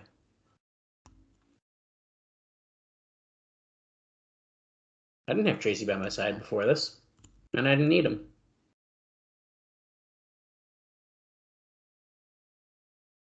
He's 24, so when he's 48. No way. I don't even think he wrestles to 30. Is it a Michael Shane promo if he doesn't mention that his cousin Shawn Michaels? So spit it out. Here's Sunset is going. Look at Scott Hudson looking so intently at him. I think he's waiting for the same Shawn Michaels line. He's listening. Because if not, he's got to sneak it in. Oh, I thought he was going to say, I'm going to do what you did to my cousin Shawn Michaels. Oh, I got to take care of an old man. That's fucked up. All right, indie notes. We'll get this right out of the way here. Michael Shane. Last time we saw him wrestling on pay-per-view was on April 21st. So, on April 24th, and he lost to Christopher Daniels to get on the X Division team. On April 24th, Michael Shane retained the CSWF Cruiser X title when he defeated Grim Reaper in Wayne, New Jersey. That's the only indie note for Michael Shane. And then for Shane Douglas, who we haven't seen on pay-per-view since March 31st, he wrestled Sabu to a double DQ for the BCW Can-Am heavyweight title in Bellevue, Michigan on April 20th. Dude, he did it. Hey, yo, cut the music. He's over there. No one knows where he is. Shane Douglas is talking. Does he have Tracy with him? Because if he has Tracy, I smell a swerve. Talking about showing him who she is. What the heck? Okay, well, here he comes. His trance on the screen. No way. Bullshit. Nope, swerve. That's Tracy. Oh, yeah. But no way. She's going to turn on him. She's got the cast on. She's gonna be beating Owen Hart for the longest time in a fake cast, I think. Backdrop by Shane here on Michael Shane. Clothesline over the top to the floor. Oh. Kind of hit his head on the concrete part there. Babyface Shane Douglas. Holy shit, a slingshot crossbody to the floor by Shane Douglas. But I kind of feel like now you would kind of maybe think Michael Shane's a babyface. His girl just turned on him to join Shane Douglas. So now it's 2-on-1 against Michael Shane. I mean, that's a good point. Oh, look, he grabs Tracy. Now he's hiding behind her. All right, so Michael Shane's still heel. Human Shield. Michael Shane went for a super kick. Oh! Going first into the ring. So he's selling it. Kind of funny. Oh, now he's upside down on the apron around the ring post. Okay, that looked like it fucking hurt. Hey, look, that's we are. Oh. Sending Shane into the guard railing a few times here. We get into the ring. Tracy's gonna. I can just feel it. So this is like really old news. By the time this like really old news, because it's old news when we're recording. But Tracy actually does alternative commentary on TNA like special shows with, I believe, like Tara, I'm pretty sure, and like maybe SoCal Val. I can't remember. What? Yeah, if you watch on Fight, you can listen to the alternative commentary, and Tracy is like back doing it. Rolling neck snap there by Shane Douglas. Like 2022 shows? Yep. And they're doing commentary, like legit commentary, or like commentary like we're doing.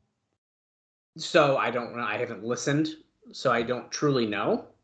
But I believe it's like commentary. I want to know, and I don't mean this disrespectfully, but who is listening to Tracy, Tara, and SoCal Val do alternate commentary? I think that's who it is. I'm trying to look it up, but I would be surprised if that's doing big numbers. I've never even heard of that. Well, because I don't think you can like switch. I think I don't think it's like a you buy. Oh, it's not that separate. One. Okay. No. I think you can like choose to listen over. to it. Okay, so that's different then. If it was like a totally different thing you had to purchase, I don't think that'd be doing a lot. Oh yeah, SoCal Val, Lisa Marie, who's Tara, and Tracy Brooks. I'm surprised that Tara is doing it. And she has she wrestled for Impact at all, or no? Like recently? Oh, not recently, no. Okay. Well, I thought maybe they would. I mean, she's right there. I mean, she's a legend. I thought maybe they would maybe use her. I wouldn't complain, but Shane Douglas can't use his left arm because guess what? Michael Shane has been attacking it, and he's hooked it underneath the top rope, and now he's pushing on it with his foot. Yeah, Tanae mentioning that Shane Douglas has a history of arm issues, which is an understatement. It's a rarity that his arm is not in a cast. That's a good point. He went shoulder first into the ring post, and Michael Shane deciding that he's just going to punch the shoulder. Look at this. Oh. Working on the injured shoulder. He's got to tap out. He's always hurt. I don't know if it's really been his left arm, though. I feel like it's been his right arm. Like his dominant arm. Tracy pounding the mat. Come on, Shane. Come on, Shane. Come on. And that's how she's doing it, because they're both Shanes. Right. Trickery. Yeah, exactly. Which Shane is she yelling about? I can just see it now. Yeah, I was screaming Shane, but it was screaming for Michael Shane. Scoop slam by Shane Douglas. Drops the elbow. No, Michael Shane moved out of the way. Why would you use your injured arm on the elbow drop? Because it had the pad on it. You had to. Oh, he's working it again. Oh, he's going back. Oh, top wrist lock. It's basically an anaconda vice. Yeah. It's pretty damn close. Pretty close to it. I like how Don West was just like, this could be the end of Shane Douglas's career as he's in the top wrist lock. Oh man! But when people are getting hung over a fucking bleacher, it's just like, no, devastating, but we'll see you next week. But a top wrist, like this could be. Are they gonna be able to compete for the title? For a top wrist lock? I don't know, man. I don't know if I've ever seen somebody come back from that. Michael Shane as Shane Douglas laid out Tracy climbing up on the apron. Michael Shane's like, you better get out of here. You missed your cue. That's not when you're turning on Shane Douglas. I don't think that's happening, Bob. I have a feeling. It just doesn't make sense. Elbow drop. Nope. A lot of people missing elbow drops tonight. I think they should probably stop trying to do those. I'm telling you, man. They're saying if you're going to do an elbow drop, you got to miss it because we're getting Macho, and he's the only one that wants to be able to hit an elbow drop. Oh, elbow by Shane Douglas onto Michael Shane. Another Irish whip. Comes back and another one. And they're still wearing the same colored pants and stuff. So it's like that's actually really weird. I didn't think about that because he literally changed the color to be with like the tag team. Right. So that's very odd. I wonder if he did that thinking it was going to be a long-form team, and then he showed up 2 weeks later, and Russo's like, by the way, we're splitting you up. Well, the thing that's weird about it is they probably didn't think they were going to be together long to begin with. That's true. So they probably didn't think about it, and then by the time they were like, okay, this is actually like a team, they were like, fuck you. Delayed vertical by Shane Douglas, but that's not going to be enough. Because this guy's Michael Shane, and he's not going to get pinned by a vertical suplex. Oh, kick off the ropes here by Shane. Going for a belly to belly? No. Michael Shane blocks it, elbows the head, and basically did a flatliner there. Speaking of gear, Bob. Yep. It's a good little side note here. The company has apparently been cracking down and is now requiring everyone to stay in the building in their gear until they're given the okay to change. Because basically there's been some problems with guys leaving or getting dressed when the company has wanted them to shoot promos or something after the taping ends. Oh, okay. But they can't do that in street clothes? I don't know. I guess not. Depends what the promo is. I thought you were going to say because they might need them to run into a match or something. Well, that's kind of what I thought about. Snap power slam there by Shane Douglas, even with an injured left arm. Or a left shoulder, I guess, really. Time check here on my end. It's 1 hour, 16 minutes, and 35 seconds are remaining in the show. And then Dallas is going to give you the non-normal way of watching the show. Right, 38 minutes, 25 seconds. Yep. I basically did that just so that Dallas would have to talk with his mouth full because he is currently eating dinner.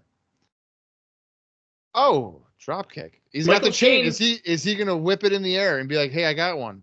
No, he didn't. Tracy meant to throw that to Michael Shane, but Shane Douglas took it. Oh, look. Wait, so she was going to turn on him. Or she did. Yeah, she was trying. Yeah, she did. I mean, she technically did. But Shane Douglas gets the pin. The plan went awry. Judging by her reaction, she's not happy that Shane Douglas won. She's actually disappointed. See? Swerve.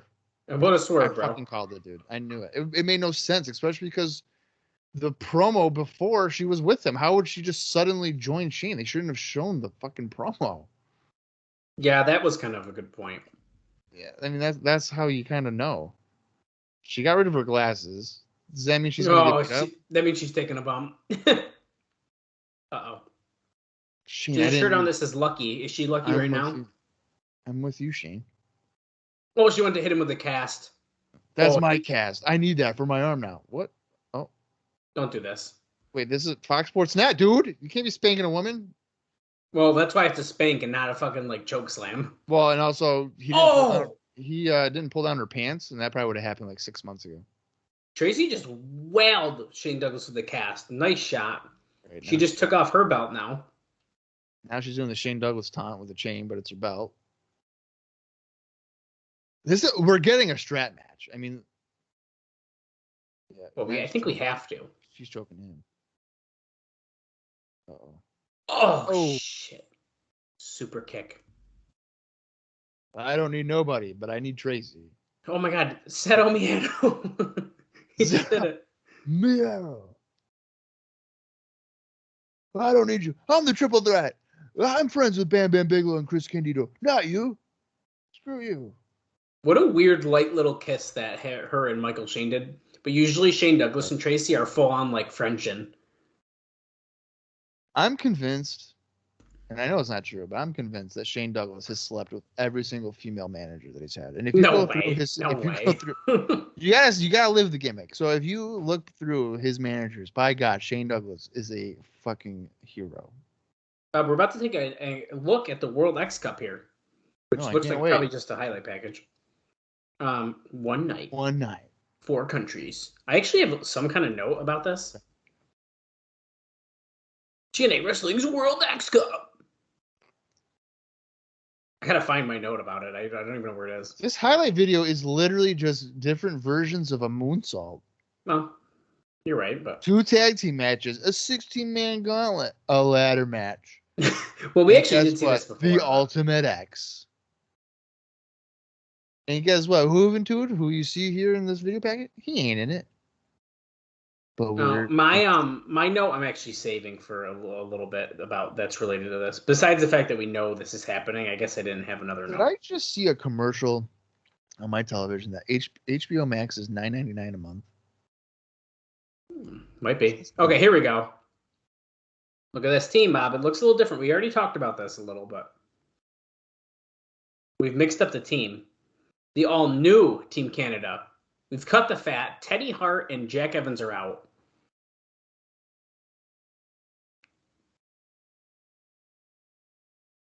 Molson Brewery. He thinks he's going to get corporate sponsor. We have Petey Williams, Johnny Devine. Some guys look familiar in the back. They got one for Coach Scott D'Amore. It's official. Coach Scott D'Amore. Look at his jacket. Team Canada. And yeah, that's Eric Young in the back and Robert Roode, Bobby Roode. Right.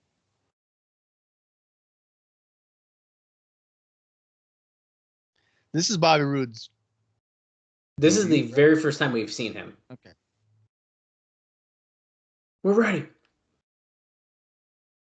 Oh, Canada, our home and native land. True. Oh, he did it. He did the accent. He's pissed. One time for them.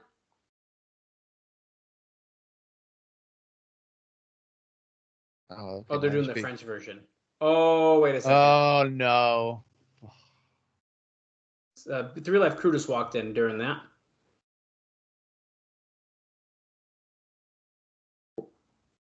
Oh, we're not leaving. I think is what he just said, right? Or he said we are? Oh, I think he did say they're leaving, but you can't stop the. They're not going to forget them. They're not going to forget them. That's what he said. So the change here, we kind of discussed it a little bit, but it's a combination of things. The main thing is that they didn't want to use Jack Evans because he's a Ring of Honor guy. And though it would be bad for dressing room morale because of the company's Ring of Honor stance and keeping its guys from working there, and then Teddy Hart just didn't want to come without Jack Evans. Plus, he had the Japanese dates that we've referenced before. In between, he would have made it difficult, but not impossible. But he did want to be there with Jack Evans. So, all right. Hey, well, Team NWA coming out here, Bob. I think I got quite a few indie notes here, so bear with me. So Bobby Roode, this is Bobby Roode's debut here in TNA, as we've mentioned. And before this appearance, he had several WWE appearances. And I mean, He's almost a borderline regular on Sunday Night Heat and Velocity. Whoa, I didn't know if I knew that. I knew he had some appearances, but even in late 2003, he teamed up with Tyson Dux on July 7th, losing to La Resistance in a tag team title match on Sunday Night Heat.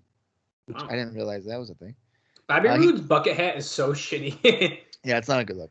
He teamed up with Eric Young in a losing effort on a Velocity in August 19th against the FBI, which was Chuck Palumbo and Johnny Stamboli.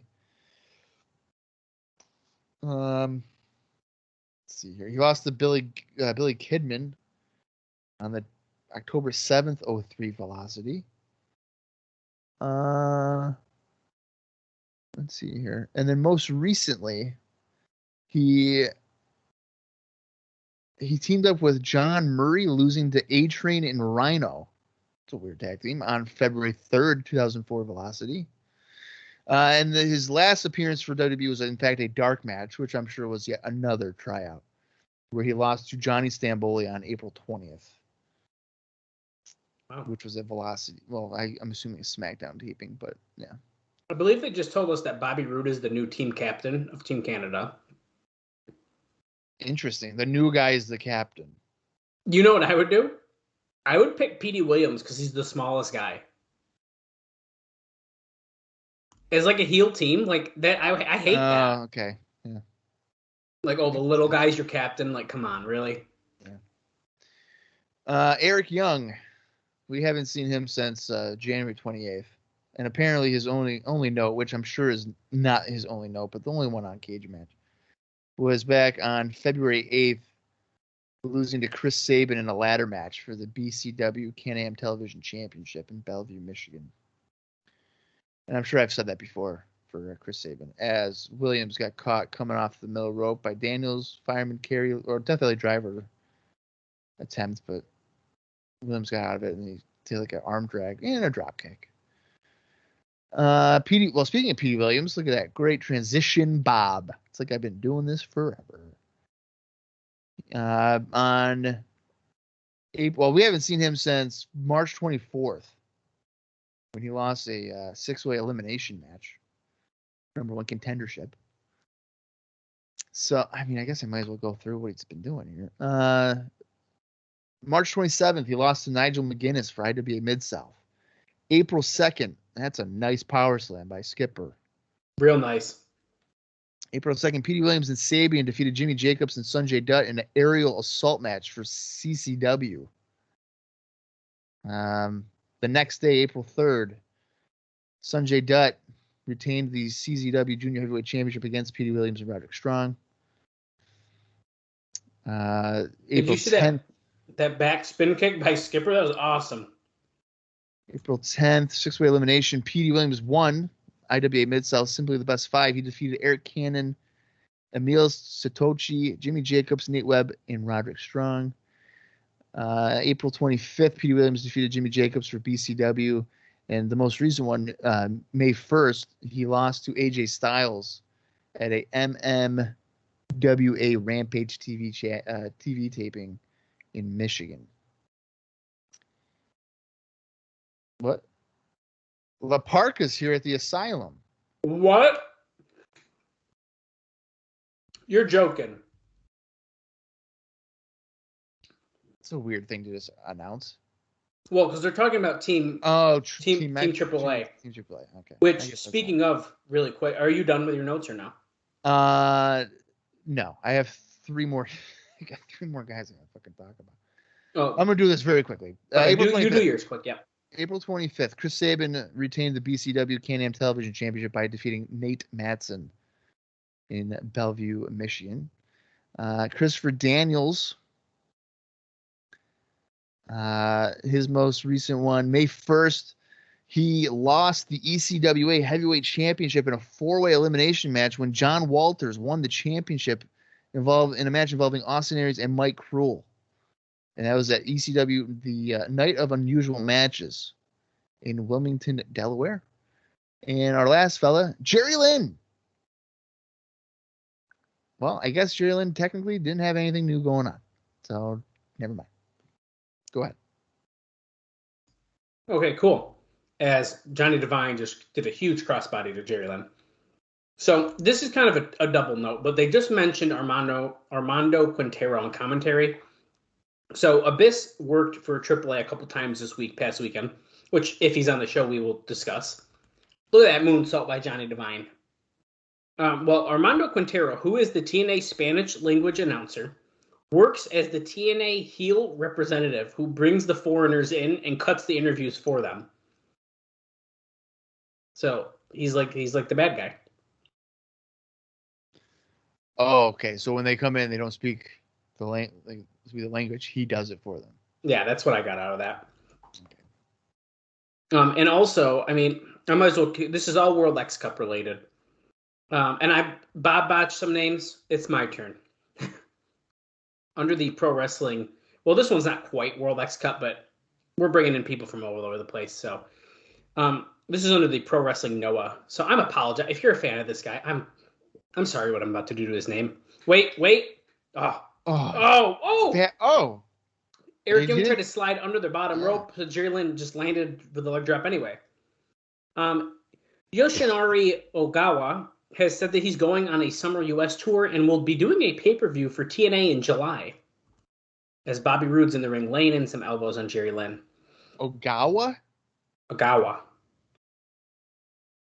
And also, I have another one, and that is, I apologize again, Nobukazu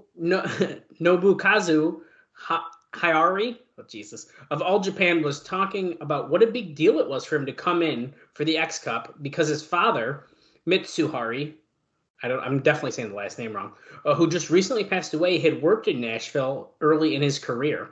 So we'll learn how to say his name in a couple weeks, but... Oh, we probably won't. Double underhook suplex. Well, he's going to be at the X Cup. Yeah, but we're not going to learn how to say it. We're still going to mess it up. Well... I mean, I know I am. PD just got tagged back in here to keep control of Jerry Lynn. They're really hyping up this World X Cup. Well, I'll tell you what, though. They've already been doing a good job hyping it because they're bringing in the teams early. They're doing different matches. They're featuring them on the program. Which I think is the better approach. This is what you need to do. All the different teams are facing off. You get to know the people a little bit before the pay-per-view. Yeah. La Parka's here. Kryptonite Crunch. Air Raid Siren.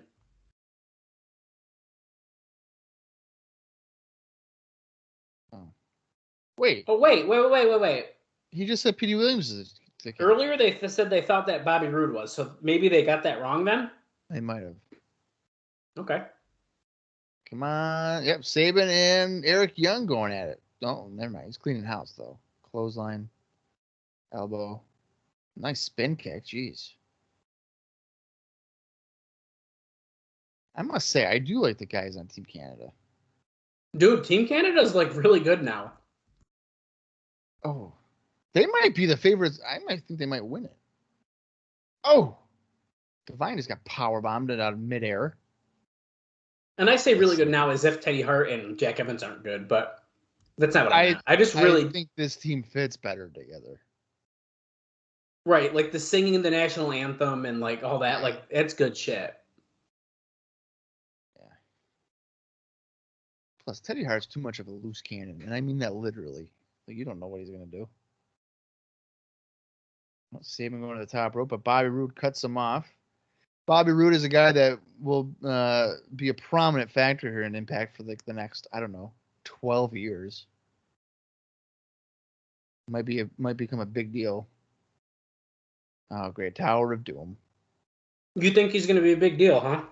He might. He could maybe do something, yeah. Holy shit! Oh, that was not necessarily timed right, and as a result, they all crashed to the mat pretty fucking dangerously. Yeah, let's watch it again. Watch a guy almost break his neck. Yeah, I love it. We gotta see this again. Eric Young, he almost separated his right shoulder. That's fine. Tower of Doom. That's what I said today. Oh, D'Amore's got a hockey stick. Did we notice that?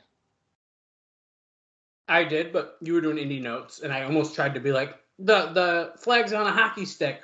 Oh, yeah, he's definitely got a hockey stick there. Double vertical on Lynn? No. Double DDT on Divine and PD. You can't hit that on Jerry Lynn. Come on. Now, who do you think you are thinking you can do a double suplex on Jerry Lynn? Now, get out of here. Young drops Lynn over the top rope, throat first. To the floor. Hot shot by Eric Young. Chris Sabin gets dumped to the apron. Blocks it. Yeah. Springboard and springboard missile drop kick. He definitely clapped his hands though. That was annoying. Oh, Canadian Destroyer. Oh, jeez. That's right. He calls that the Canadian Destroyer. Here comes the Skipper. Spine buster. This is a good 8-man tag match. I would say so. It's not even done, and I'm like really enjoying this match. It's good energy. I like how they've picked up the pace too, and it's just like reckless abandon. Right, dude. What the Oh fuck no! is Oh that? no! Reverse Hurricane Rana by Daniels onto I've Johnny never seen Devine. Daniels do that before. I don't think I ever have, dude. They both go flying over the top. Wow. And technically, I have seen Daniels do that because I've reviewed the show written form, so I just lied, but I didn't remember it. Going for the play of the day, but Robert Roode, Sick. Bobby Roode. He's Bobby here, right? It's Bobby? Yes, he's definitely Bobby. I got to try to get that straight. Robert Roode is not until later on. A couple years Wait. later. Referee's distracted. Scott D'Amore's in the ring. Jerry Lynn's going to punch him. Just hit him. Just hit him. Oh. Oh. From behind.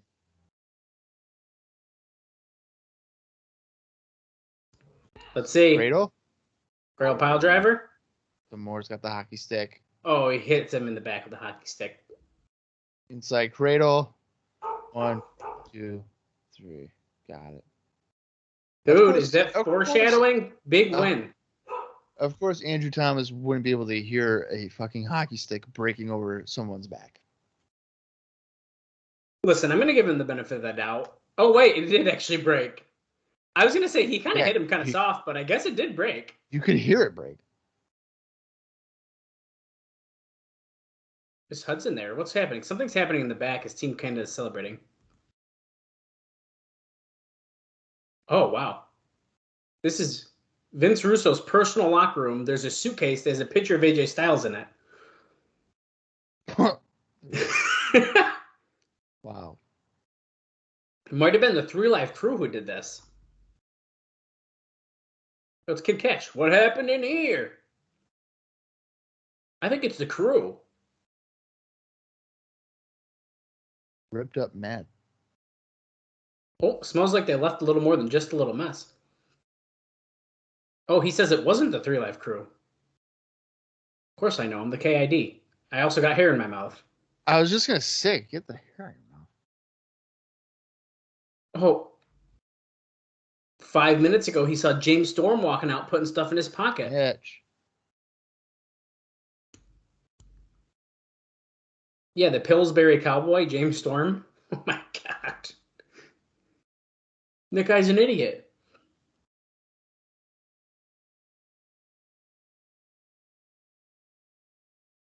The next time I see James Storm, I'm going to beat him like a government mule. And look, there he is. Where did his come out of? I have no idea. Is that the door to come in? It must be, yeah. I think so. Guys, here's Russo's stuff. Yes, the picture of AJ Styles belongs to Vince Russo. Run into the ring. It's a horribly staged looking fucking disruptance of Russo's stuff. Oh, wow. It's like delicately just placed on the ground.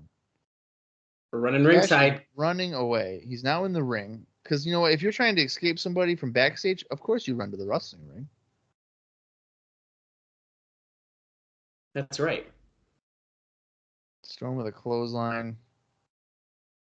This is obviously not a match. There's Dallas. He's pointing at him. You. That's stop. That's Storm. Look at those velvet pants he's got on.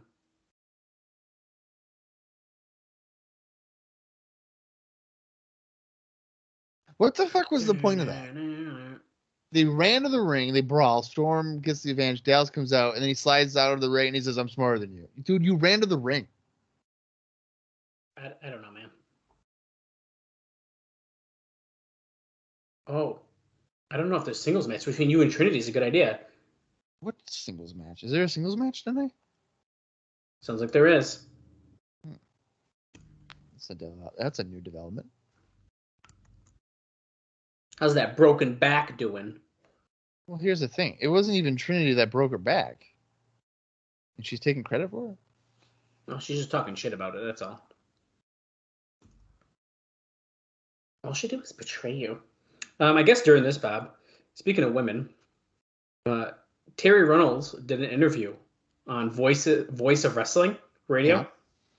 where she talked about TNA a little bit, and she said she had no interest in working for TNA. Oh, that's nice. So just so you know, we are not going to see Terry Reynolds here anytime soon. Just bury that fucking employment. And I don't think she ever does, right? I don't think she ever comes in. No, I guess she's held true to that, and you didn't want to go there. Trinity's in the ring. Glenn Gilberti. There's Johnny Swinger. I think this is a great time as Desire is about to make her entrance. I can tell you all about my meet and greet with Johnny Swinger, the Swingman. Have we talked about how Siaki was seemingly in a relationship with Trinity, but then that was with Desire? Like she was out with a back injury, and it's like, oh, he's been banging Trinity for a while now. Well, Desire, accompanied by Irish Pat Kenny and Sonny Saki. That's not going to last, right? Can we just say it's not going to last, the Irish Pat Kenny crap? It might last longer than you might expect it to. Awesome, great. Okay, so Love it. do you have any indie notes on this match before I? Nope. Okay. So here's the deal, guys. About 2 months ago, as when this drops, I met Johnny Swinger, and the short version is he's cool as fuck. But I feel like he wasn't super popular. So he was actually he was sitting next to Jazz and Just Incredible. Oh, Just Incredible was there. Yeah, which Bob, if I had more cash on me, they had his book there. Oh, wow. All right. And the masks, the Aldo Montoya masks. But anyway, Johnny Swinger's sitting there. He kind of was looking bored at this point. I mean, the show's almost over. As look at Swinger and Gilberti are getting kicked out. So I literally just yelled to him, "Swingman!" He's like, "What's up, Daddy? How's it going, Daddy?" You know, because that's his newer gimmick here. And so we talked for a minute, and I get my picture and I get my autograph. He's got a picture, 8x10 with him, C.W. Anderson, and Simon Diamond. And he had one of him because he wrestled in WWE, so he had like a WWE promo. Yeah, Johnny Parisi. I didn't know that. I literally told him I didn't know you went there. You told him that? Yeah, I said I didn't know that. Yeah, he was there a short period of time, and he was Sunday Night Heat guy. Okay. I don't think he had a Raw appearance. The picture looked like the Swinger we're watching here, so I almost got it because of that. But I like the idea I might meet Simon Diamond one day, and I can get his autograph on the other 8x10. So, so I told him, I said, I do a TNA podcast with my buddy, and we really like you and Simon Diamond. Like we think you guys were an awesome tag team, especially in TNA. And so we were talking for a second, and he was saying, yeah, like we did pretty good up there, better there than probably in ECW, and kind of talking up the fact that Paul Heyman lied about them getting a push essentially, and in ECW. Yeah, like he said that they were supposed to do like bigger stuff or something. Oh, all right. And I was like, yeah, like, we really like you. He asked the name of the podcast. Of course, I told him the best TNA wrestling podcast, the TNA Cross the Line podcast. Right. We tag you every day in a post probably. And I'm sure it's familiar because, it's in his fucking DMs every day. But overall, wicked cool. And I told him I'll see you at Rebellion. Of course, Bob, we had a great time at Rebellion. Yeah, dude, that was a hell of a show. I can't believe that Johnny Swinger is the new X Division champion. Okay, buddy. All right. But it was cool. I did just tell people like an hour ago that it's March 16th when we're I know. You're ruined now. And that show's not till April 23rd. But you know what? That's okay. But yeah, if you have the chance to meet Johnny Swinger, first off, good price. I'm just gonna say that. I like when people have. Was it $20? It was $30 for a combo. That's not bad. And just because I mentioned it, and Jazz is also an Impact alum. Not, of course, what we were watching, but current day, she was also very nice and very cool. I also met Rosemary, who was also wicked cool. I told her how much I miss Decay with Abyss, and she said, we all miss Abyss. And of course we do. And Scarlett Bordeaux, who was the smoke show, but she wasn't as cool as the other ones. I'll just say that. Oh, Trinity got the win. Nothing happened in that match. She just beat her in her return match from back surgery? Or Yeah, back that's yeah, that's a good point. That's her weird, huh? return singles match, I should say. Oh, her pants are falling down. Yeah, she kept pulling up. Trinity going up to the top rope. Probably going to hit that signature moonsault. Boom. She should have rolled her over on her stomach and done it to the back. Because, storytelling, but whatever. Yeah, Trinity didn't get the chair all the way in the ring, so it almost... She didn't fix that. Good. Yep, great. Oh, my back hurts. Don't use the chair in the back. She's trapped underneath a chair, Dallas. How can she get up from that? It's because her back hurts. No, it's because the chair is so heavy, she can't possibly just get it off of her. Oh, thank you, Sunny. Thank God Sunny Saki just made the save. See, now she's kneeling perfectly fine, even with the back injury. But that chair, it must have been, it was a weighted chair. Bob, something's happening outside the asylum. What's this? Swinger and Gilberti are attacking Irish Pat Kenny. What the hell? They almost sent him into an electrical box. What the hell's going on here? The former Simon Diamond. He's wearing I Smacked the Raw shirt too. What the fuck? The cameraman just pushed him away. Did you see that? Yeah, I sure did. Sammy Sosa. He doesn't smell Irish. What does that mean? Where's Gilberti going? He went into that little caged area. He went into the thing, yeah. Oh, he's got... Is that like a beer? Yeah. Yeah, it's beer. Do you think they're gonna let him change and stuff, or does he got to stay in that beer soaked? Got to stay in that. You never know. You got to probably cut a promo. They're probably, hey man, in the next 3 hours, we need you to cut a promo. Wait, what's this? Paint? Oh, they're making him Irish, dude. Slime.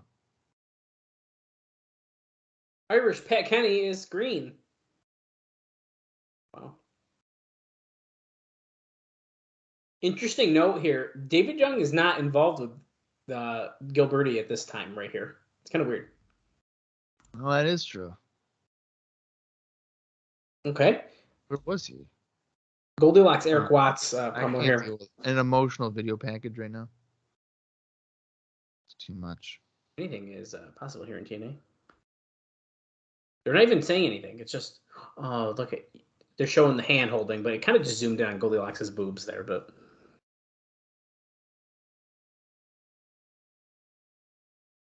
What?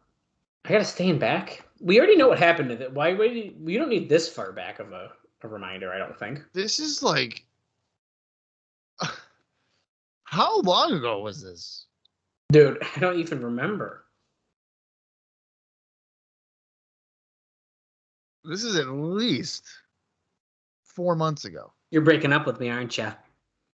I got a couple like shorter notes. Yeah, Don Cattle stuff. I mean, this is at least what, January? Right. I forgot to mention that Sonjay Dutt did an interview with, I'm gonna batch his name, but Bob will correct me. Alan Wojcik. Yeah, dude, he's a guy that's talked to us on Twitter before. Right. Unfortunately, he didn't. Sonjay didn't say anything really relating to us. I just wanted to point out that we know the guy who did the interview with, so that's kind of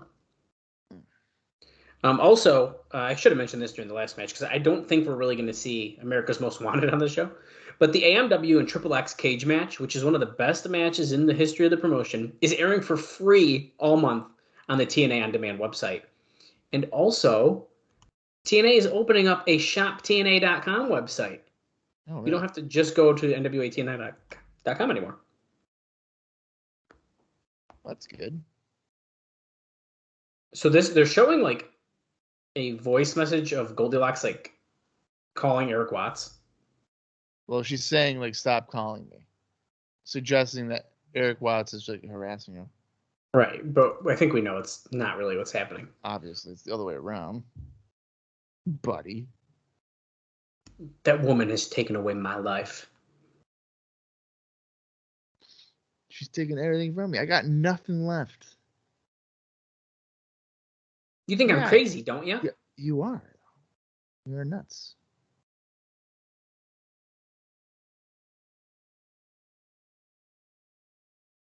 I'm not psycho. I'm not crazy. And it wasn't me. You deserve everything you got coming to you. Get him. We're at an hour, 10 minutes, and 52 seconds. Also known as 44 minutes left in the show. You took my pride. You took my trust. This video package is way too long. Like, we get it. Yeah, this is very long.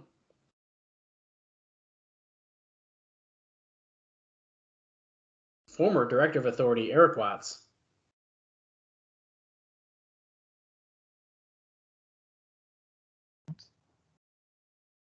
She did bankrupt him. Did I not lay out the story last week? There's no water. Is that why he hasn't shaved? Actually, you might be right about that. Hey, bro, you got some space for me?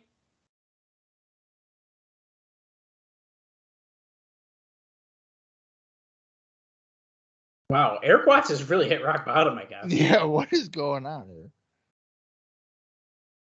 Hey, TNA, thanks for my job back. For the time and the money, because I need it. Wow, this is... this So took a turn.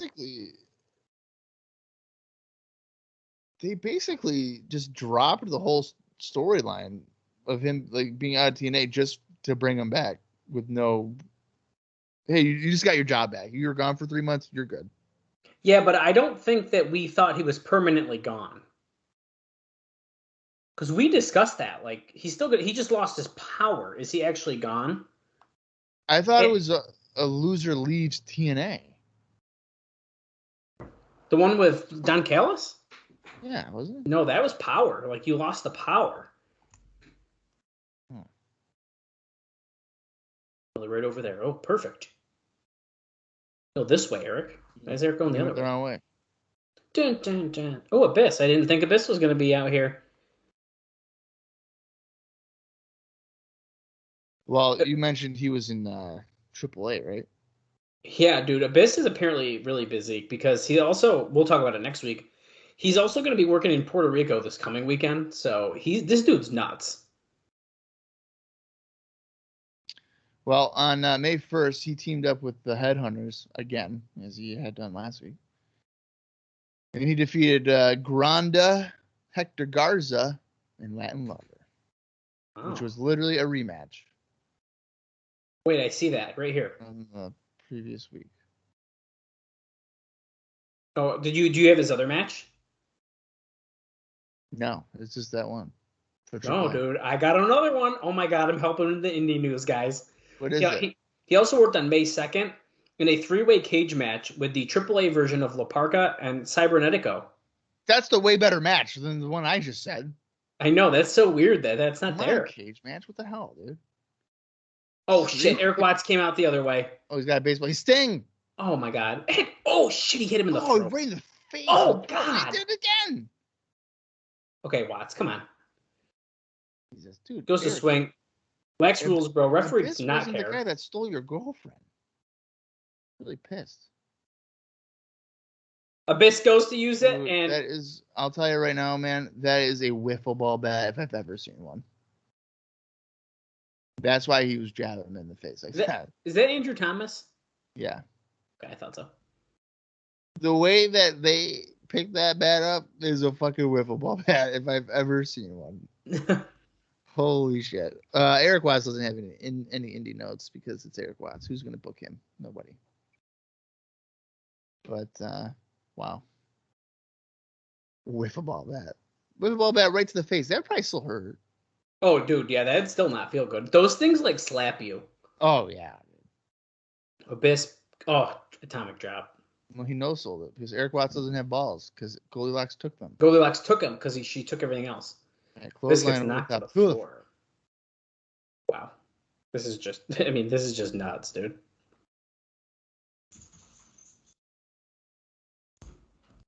Watts continuing the chase on the outside. I want to see La Parka. Why are they not showing La Parka on the show right now? That's weird. Like, why would they announce, like, oh, hey, La Parka's here, but screw you, we're not going to tell you why or do anything about it? Oh, drops Eric Watts. Hot shots him on the guardrail.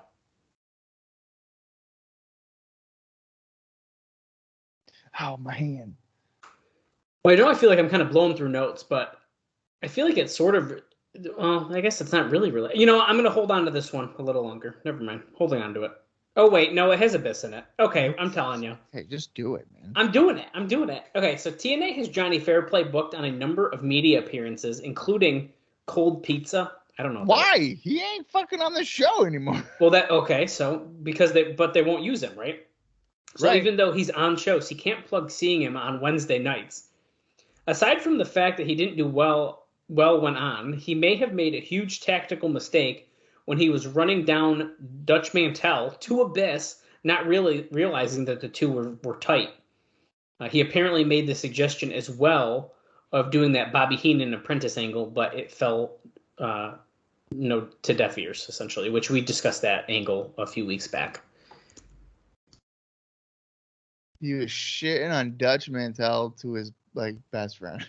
To his friend, fucking Abyss, who goes and works for him in Puerto Rico, and they've known each other for years. Right. And, yeah.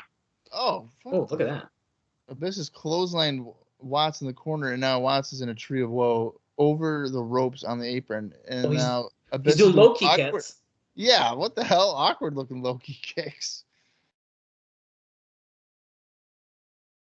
Is Abyss going to do a Hurricane Rana? What is happening? I hope he's on the apron. What is happening? He's going to do a running head scissors. Ah, shit, he got down. Damn it. Abyss is nuts, but that's only when it comes to thumbtacks and glass, not head scissors and hurricanranas. He knows his limits. Oh, and also, Bob, that I just realized that one of my notes is similar to that contract talk we did earlier in the show. Apparently those are going to be for new contracts. So that's not in the current contracts that people have signed, but there are 2 to 3 people already on that new deal. Where they're going to do the fees and the 15%. Right. $45. Roughly, yeah. I mean, he is right that they should be able to charge more if they're on television.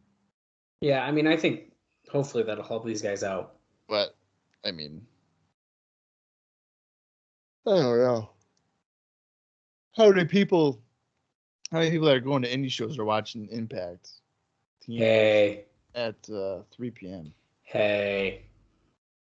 I was. Bob, I don't know for sure when it happens, but I'm telling you, before the end of the year, there's at least one episode of Impact that I feel like I have an image in my head. I've definitely seen it. Oh, I can tell you, especially early on, there are going to be several times where I can be I remember watching this in my buddy's basement and being like, what the fuck just happened? Dude, it's going to be crazy. We're getting close, guys. Eric Watts going for a choke slam on Abyss. He's big shirtless. Show. He's the Big Show. Oh, but he elbows out. Gets off the ropes. Oh, comes back to a big boot by Eric Watts, former director of Authority. 6'6", headed to the top. That's Eric Watts on the top rope. Kane? Holy shit. Flying clothesline. And Abyss even popped up when he did it to make it look even bigger. That was nice. Oh, he's got his wiffle ball bat. I don't know, Bob. That looks like wood to me. Dallas, the way that it even hit the mat, you can tell that thing's a fucking wiffle ball bat. Oh my God. Goldilocks. Goldilocks. Goldie. Just, you got to grab it. There you go. Look at that. Look at that bat. You can tell it's a wiffle ball bat. Oh, shit. She fell. She's wearing the way that he yanked that so easily. Look at that bat, dude. It's such a wiffle ball bat. Oh, does it matter now? You got the black hole slam. An interesting note. This is normal Goldilocks again. She's not doing weird shit again. Wait, why is she unbuttoning her shirt?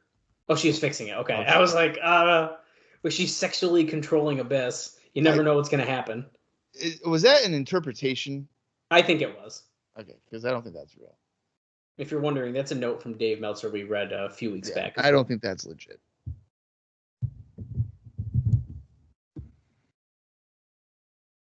Who's crazy now? Tough guy.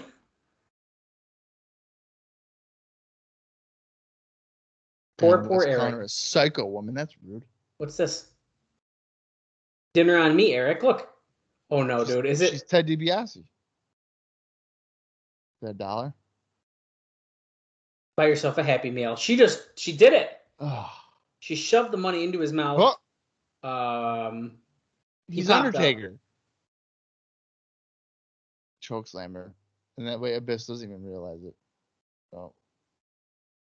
Savior. Bob, correct me if I'm wrong. Okay. Because you're going to remember this better than I would, because it's kind of fuzzy to me. But we talked to Goldilocks about, there's they wanted her to take a bump. Right. Is it during this feud? Is this like the time where they wanted that to happen? Or is it later? Or before? I think it's later. Okay. Because by the sounds of it, she made it seem as if when she kind of said she couldn't or wouldn't do that led to her. That kind of led to her release, yeah. Yeah. And I know that she's with the company for. Yeah, we got some time left. Yeah. Abyss. On the wiffle ball bat. It's steel wood. Solid wood, I mean. Black hole slam.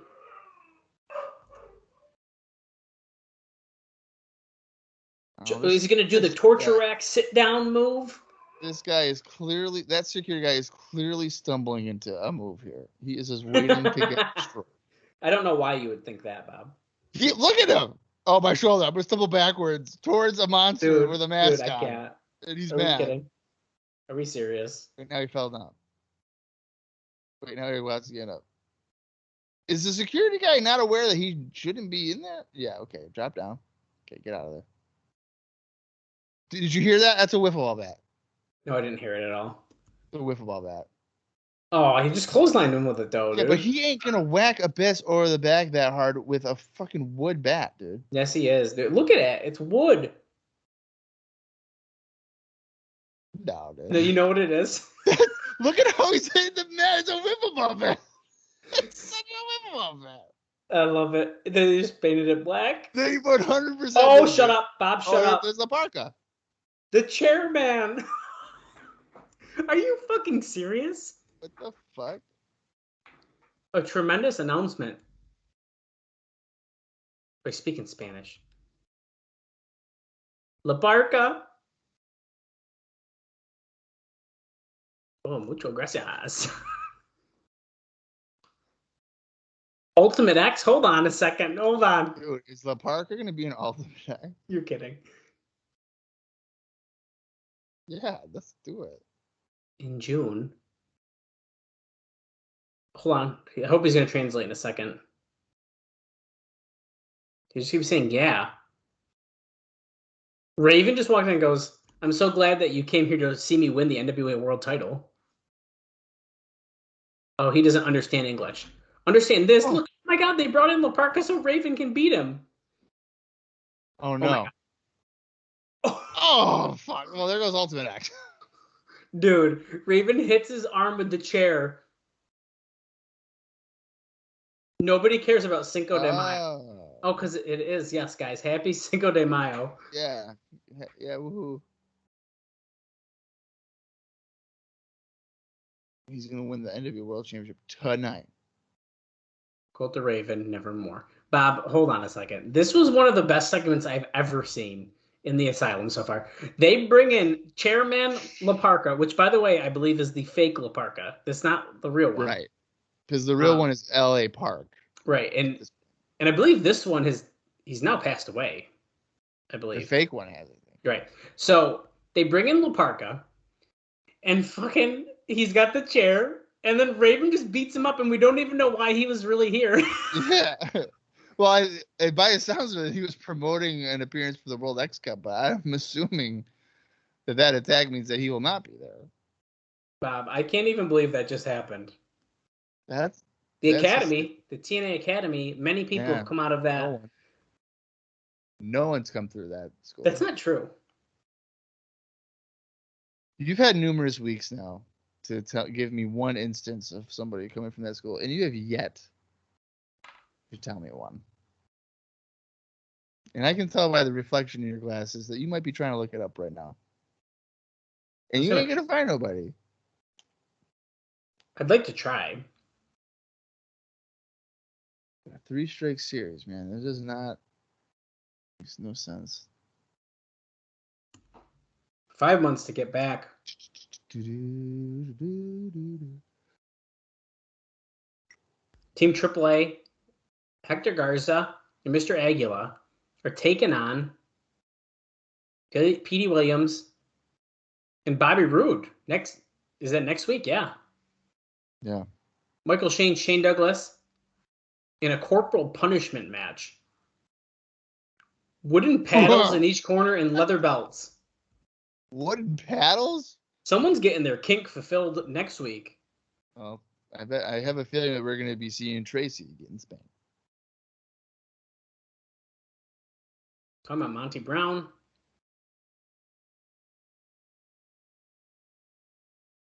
Get himself a match. BG James and the alpha male Monty Brown. I hope Monty Brown wins that. If he loses to BG James, I give up. Unbelievable. What? Huge. Bob. Next week, an unbelievable, huge announcement that will change the face of TNA.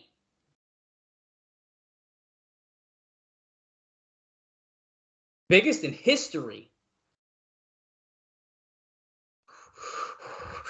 It's time, Bob. It's time. Okay, James Storm is out here. James Storm is going to ruin it. The big announcement, folks, is that next week it's going to be James Storm against Kid Cash in a singles match. 1/2 of the best tag team in TNA.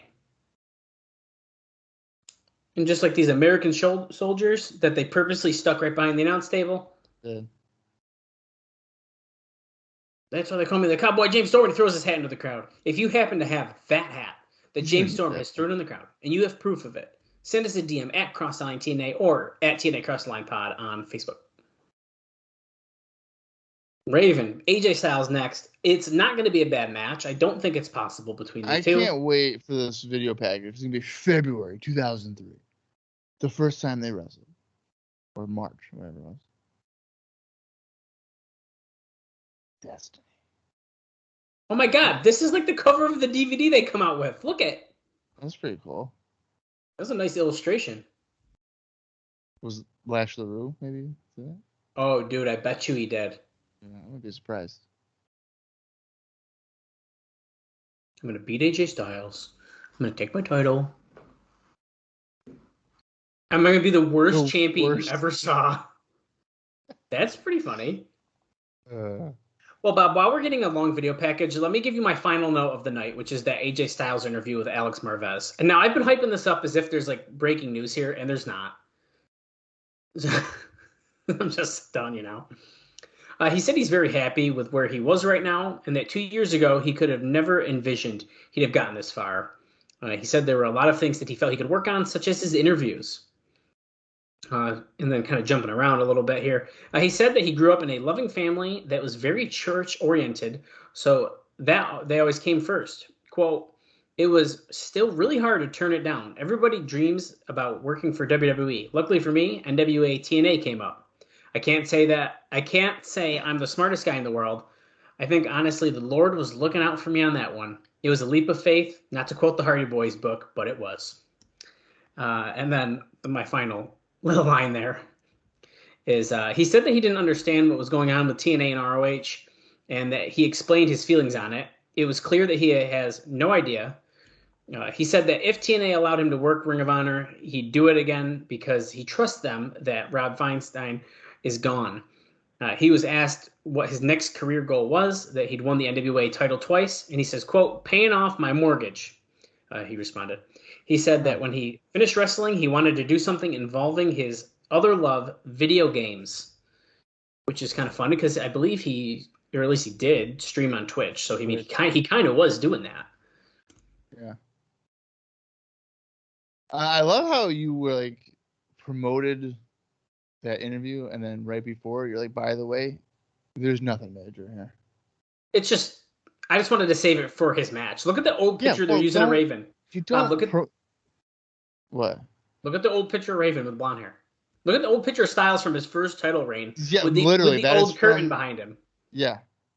Raven's method, mind games. They do cool like graphics, and then they go back to these old ones from like 2002. Cost cutting, dude. Destiny fulfilled or destiny denied? They don't have the time to be like, hey man, can we take a new picture? No. They have they have the moving clips of them already. Like, oh God, he's got the ECW song again. At the beginning, then it changes, doesn't it? Not this week. Last week it didn't either. Yeah, I don't like that. It doesn't even fit the video. I know, dude.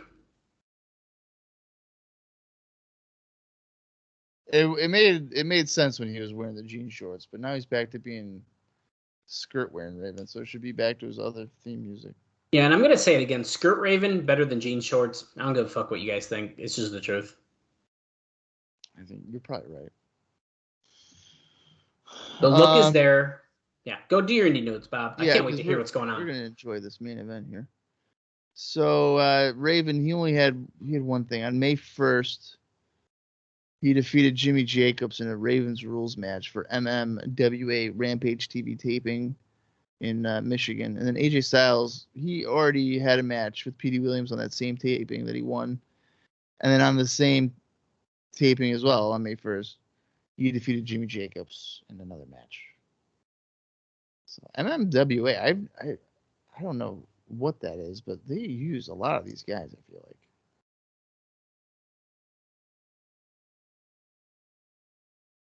There's a tag team for that company called The Bump in Uglies. Okay. That's funny.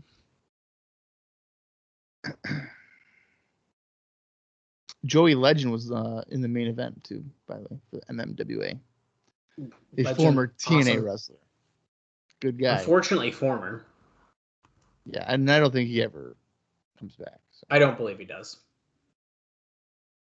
This is going to get plenty of time. We got 21 minutes and 49 seconds left, and we haven't gotten ring introductions yet. Or we're at an hour 33 minutes and 11 seconds. Every time. Or Bob doesn't understand that if people aren't watching on the VLC player, that you can't click on your fucking TV or something and check how much time is left. Well, then maybe they should fix that. Referee Rudy Charles. And I like VLC Media, so fuck you. So do I. It's excellent. Then why are you shaming me about it? I want our fans. You know how many people watch along these shows with us, Bob? A lot, okay? They slide in my DMs. They tweet at me. Bullshit. I am willing to say that none of them do.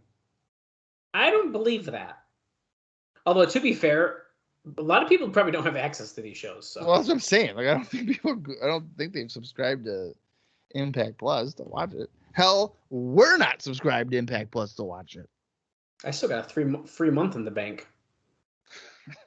Yeah. Well, you know what? You should save it for when there's that massive upload. You're damn right, dude. I'm in a binge explosion. Dude, I'm telling you, they were like, by the way, we have Explosion from the first 3 years. I'd be like, yo, I'm in.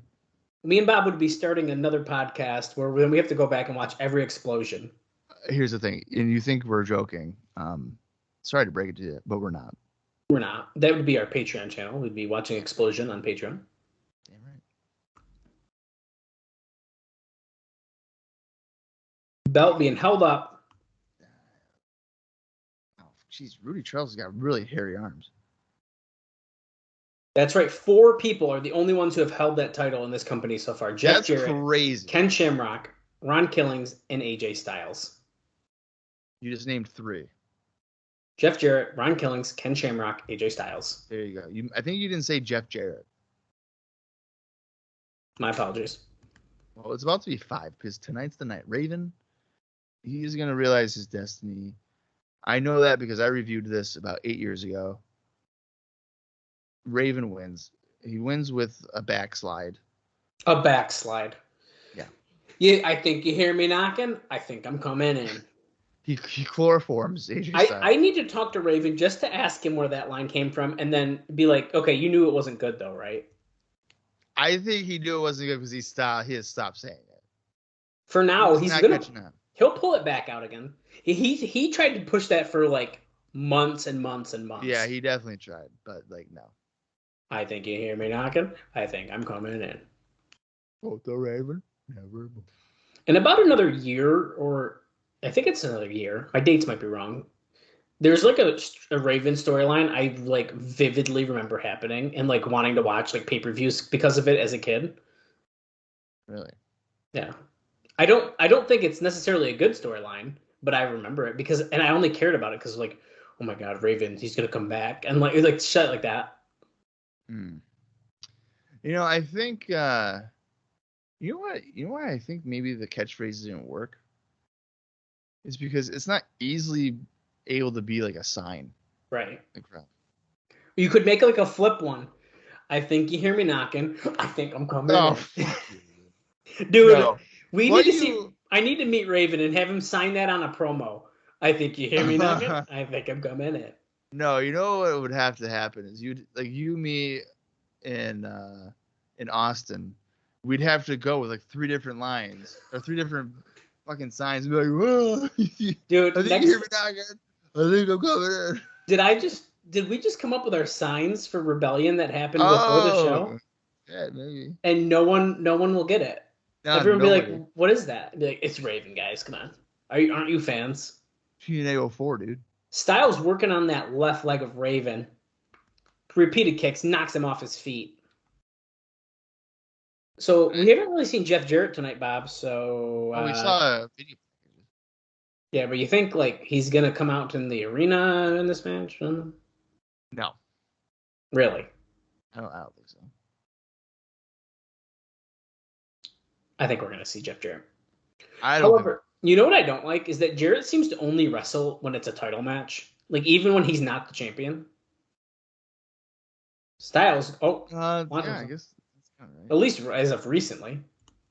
Yeah. Well, he's also been champion forever as of recently, but let's see. Okay, we're delaying. Oh, Raven sweeps him off his feet, pulls him out of the ring, but Styles holds himself. Oh, kick Styles. He goes flying back into that guardrail. There's popcorn all over the floor. There's the cotton candy from winning the Dutt Cup with your head spinning around the whole thing with one full rotation. Yeah. That lady looked like she was holding a small child right in the front where the Raven just like flew against. Oh, yeah, she is. Literally right where Raven got pushed up against, she's holding a very small child. Yeah, what's wrong with that? He could have fell and got injured. Oh. I think Raven was going for like a drop kick or something. Oh, Indian Deathlock? Yeah, but Styles... usually he bends back and grabs the head. He can still do that. Yeah, no, but he didn't do it yet. See, this is why I hate when they focus an attack on one part of the body, because then that's all they do. That's all they do, and like the match becomes so slow. Like just fight. There it is. And then he's got to do the hump. That's how you know it's locked in when he starts humping. He tapping. No, Raven got the rope, so he had to break it. Could we see Sabu? We could see Sabu.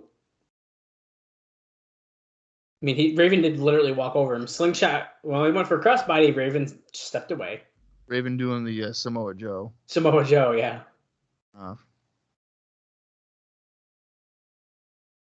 The wise veteran moving out of the way. Shoulder first, right into the railing.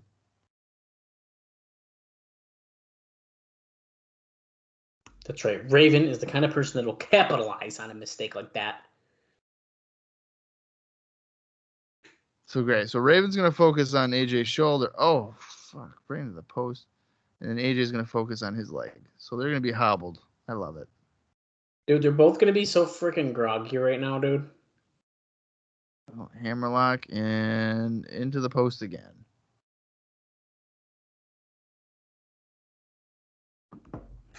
Raven against Storm, Raven against Harris. You've been seeing all this. You guys know what's going on. We don't need to tell you what's going on. You've already seen it. You're watching live with the TNA Cross the Line podcast with your 2 favorite TNA fans, Bob Colling Jr. Dallas Gridley. Don't lump me in with you. I'm not a TNA fan. Don't let Bob fool you. He was cheering at Rebellion. For Josh Alexander. I do like Josh Alexander.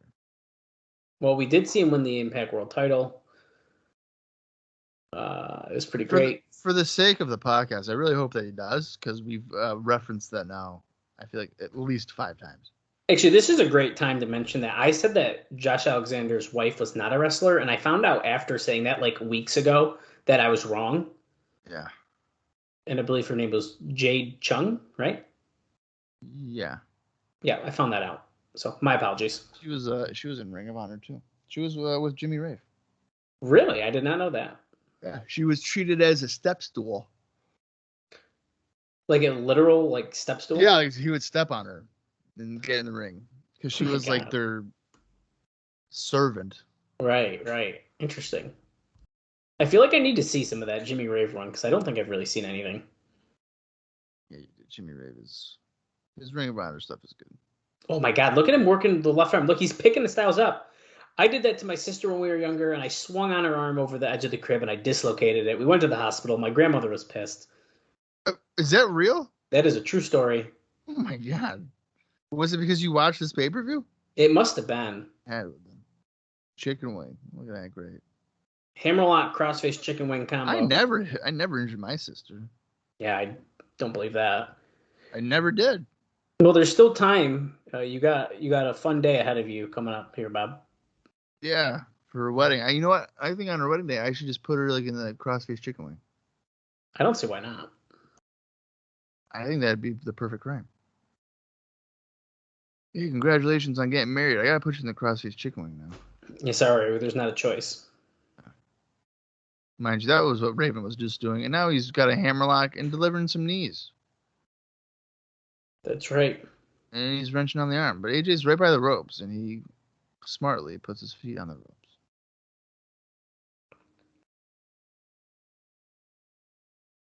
I don't even know if he's aware that he touched the ring ropes with his boots. Dude, big news next week. Holy crap. What could it be? I have no idea. Hulk Hogan has signed. Bound for Glory. TNA. Huge close. Hulk Hogan and AJ Styles for the title, unless Jeff Jarrett regains the belt tonight, because that's right. Next week it's gonna be Jarrett and AJ. That would be so shitty. That would be. Talk about hot shotting. Clotheslines by AJ. He is just not letting Raven. Another one. Raven's like, what the hell do I gotta do? What do I gotta do to put away Raven? Oh, he blocked a kick, and then he smashed him on the arm. Yeah, I feel like Raven should have been working on AJ's legs, and then AJ work on Raven's arms for like their respective offense. Yeah, that's a really great point. Rock bottom. Well, like I said, that was not a rock bottom. That was a side effect. No, it wasn't even a side effect. Yes, it was. No, because he didn't hook his arm. He didn't hook the arm over the head. Oh my God. It was like a sit-out rock bottom. Trust me, dude. I've been watching enough Sunday Night Heat 2002 to know when Matt Hardy did the side effect. You know what? I'll give you credit there. Okay? I will. I appreciate that. What? Yep, got it. Hurricane Rana? Got it. That's going to be it. 1, 2. No, Raven kicks out. You might say an impactful kickdown. Ooh, yeah, that's right.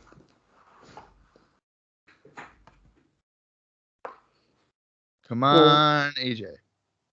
What do you mean, come on, AJ? Didn't you want Raven to win? Yeah, but AJ's got the momentum right now, and he's standing up, so I'm gotta go AJ. Come on, Raven. Come on, AJ. Raven. AJ, Raven. AJ, Raven. Raven. AJ. Forearm. Another forearm. Oh, yanks him down by the arm. That's gotta hurt. I wonder if Raven and AJ ever wrestled each other on the indies. I feel like they had to have, right? Because, Raven and Punk have done it like a million times, it seems like. I feel like Raven AJ on the indies would be a draw. See why it wouldn't be. It's a draw in TNA. Right. I get they had to have. Oh. DT. Nope. AJ counters, kick, going for the Styles Clash, and he's telling the crowd, I'm going for it. Which means Raven knows it, and he takes it out with an armbar. Oh, look at it. Ooh. I hate when they... I mean, I know he's probably not really hurting, but when the shoulder looks like that, it's kind of gross. Oh, he does it again. Drops the elbow on it. Wrenches back. He's going to break it, dude. Just save your career. Because Don West, remember, was like Shane Douglas's career could be over tonight.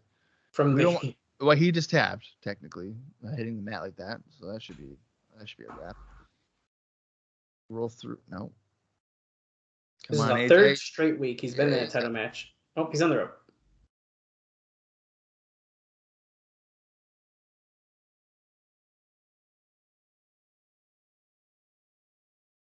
I don't think he's ever been closer than he is right now. They're saying about Raven. In order to fulfill his destiny, can he do it? Irish whip. Comes back. Styles kicks him in the face. Styles goes off the ropes. Come back. Drop to a hold. Styles falls out of the ring. Come on, Raven. You got this. You got this, Raven. Going under the ring. Grabbing a steel chair. Let's see. What's he going to do with that? Raven does about two things with a chair. A drop toe hold. And he puts it in the corner. Styles gets rolled into the ring. Raven grabs the chair. Rudy Charles just like, please don't. Raven sets it up. What's he going to do here?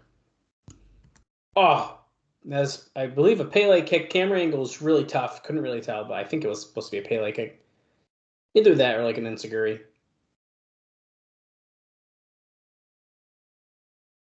The desperation move. They're both down. Oh, that's a good point. Don West says the crowd's on their feet, and they pretty much all are. I mean, everyone's standing out.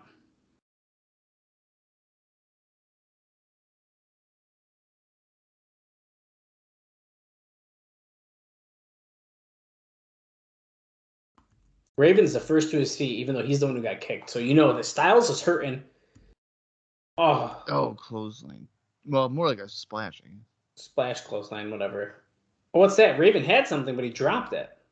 Is it pills? It's a container of some sort. It's a pill bottle. Why is he opening it? What is he doing? Oh, powder. It's got to be powder. Oh, okay. Oh, no. He's kicked the powder in his face.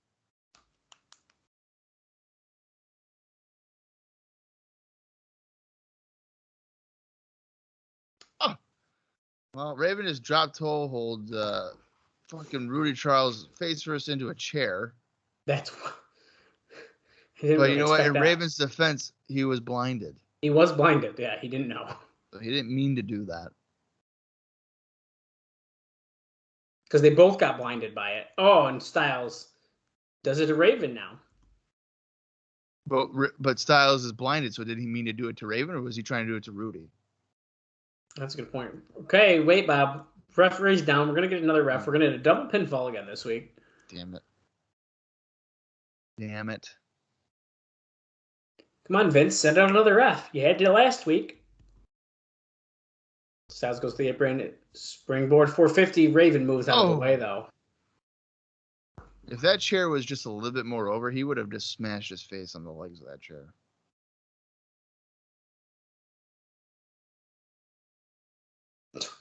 I mean, that's a brutal one, too. Like, he probably legit smashed his face on that chair. Everybody else is always like a mile away from the chair, and Rudy Charles is face planted right on it. Headshot with the chair by Raven on Styles, but the ref's still down because, you know, he's Rudy might be dead. His face is super red, which makes me feel like he's in a lot of pain. Oh, my God. La Parka. Dude, La Parka's coming. Look at. Oh, my God, Bob. Are you kidding me? Are you shitting me right now? La Parka's dancing. He's strutting down to the ring. Oh, my God. This is the best thing I've ever seen. La Parka's in the ring. Look, he's dancing. Oh. Oh, DDT. Look, he's doing it again. Well, how come he's not selling the arm? Bob, what is happening? He's got his arm smashed. Wait, is that Vince Russo? Well, if that was Vince Russo, that'd be great. Oh my god, this hurts. This is so funny.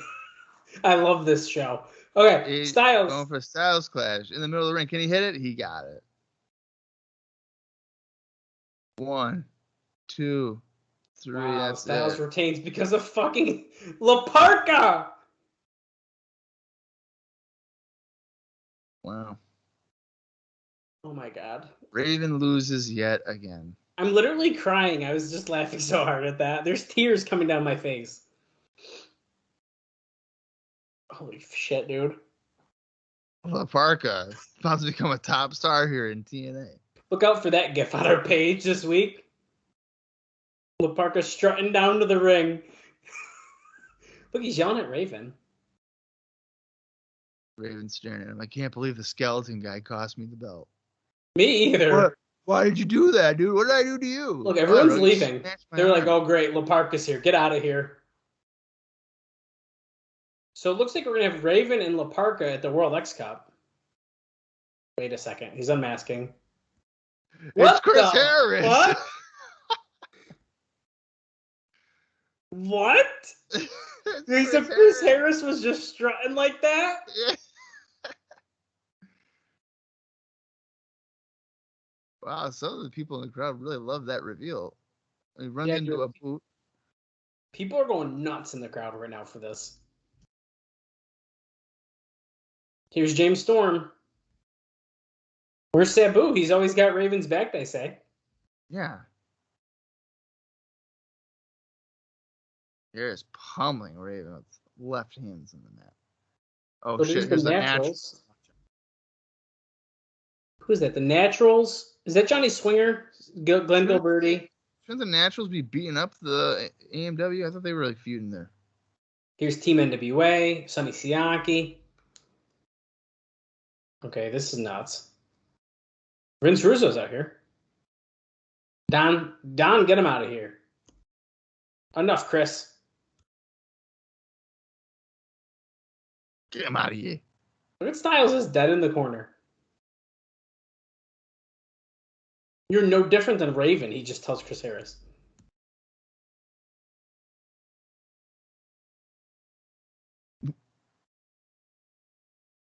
It's you that's out of line. Did Chris Harris rob an unconscious La Parka of his gear?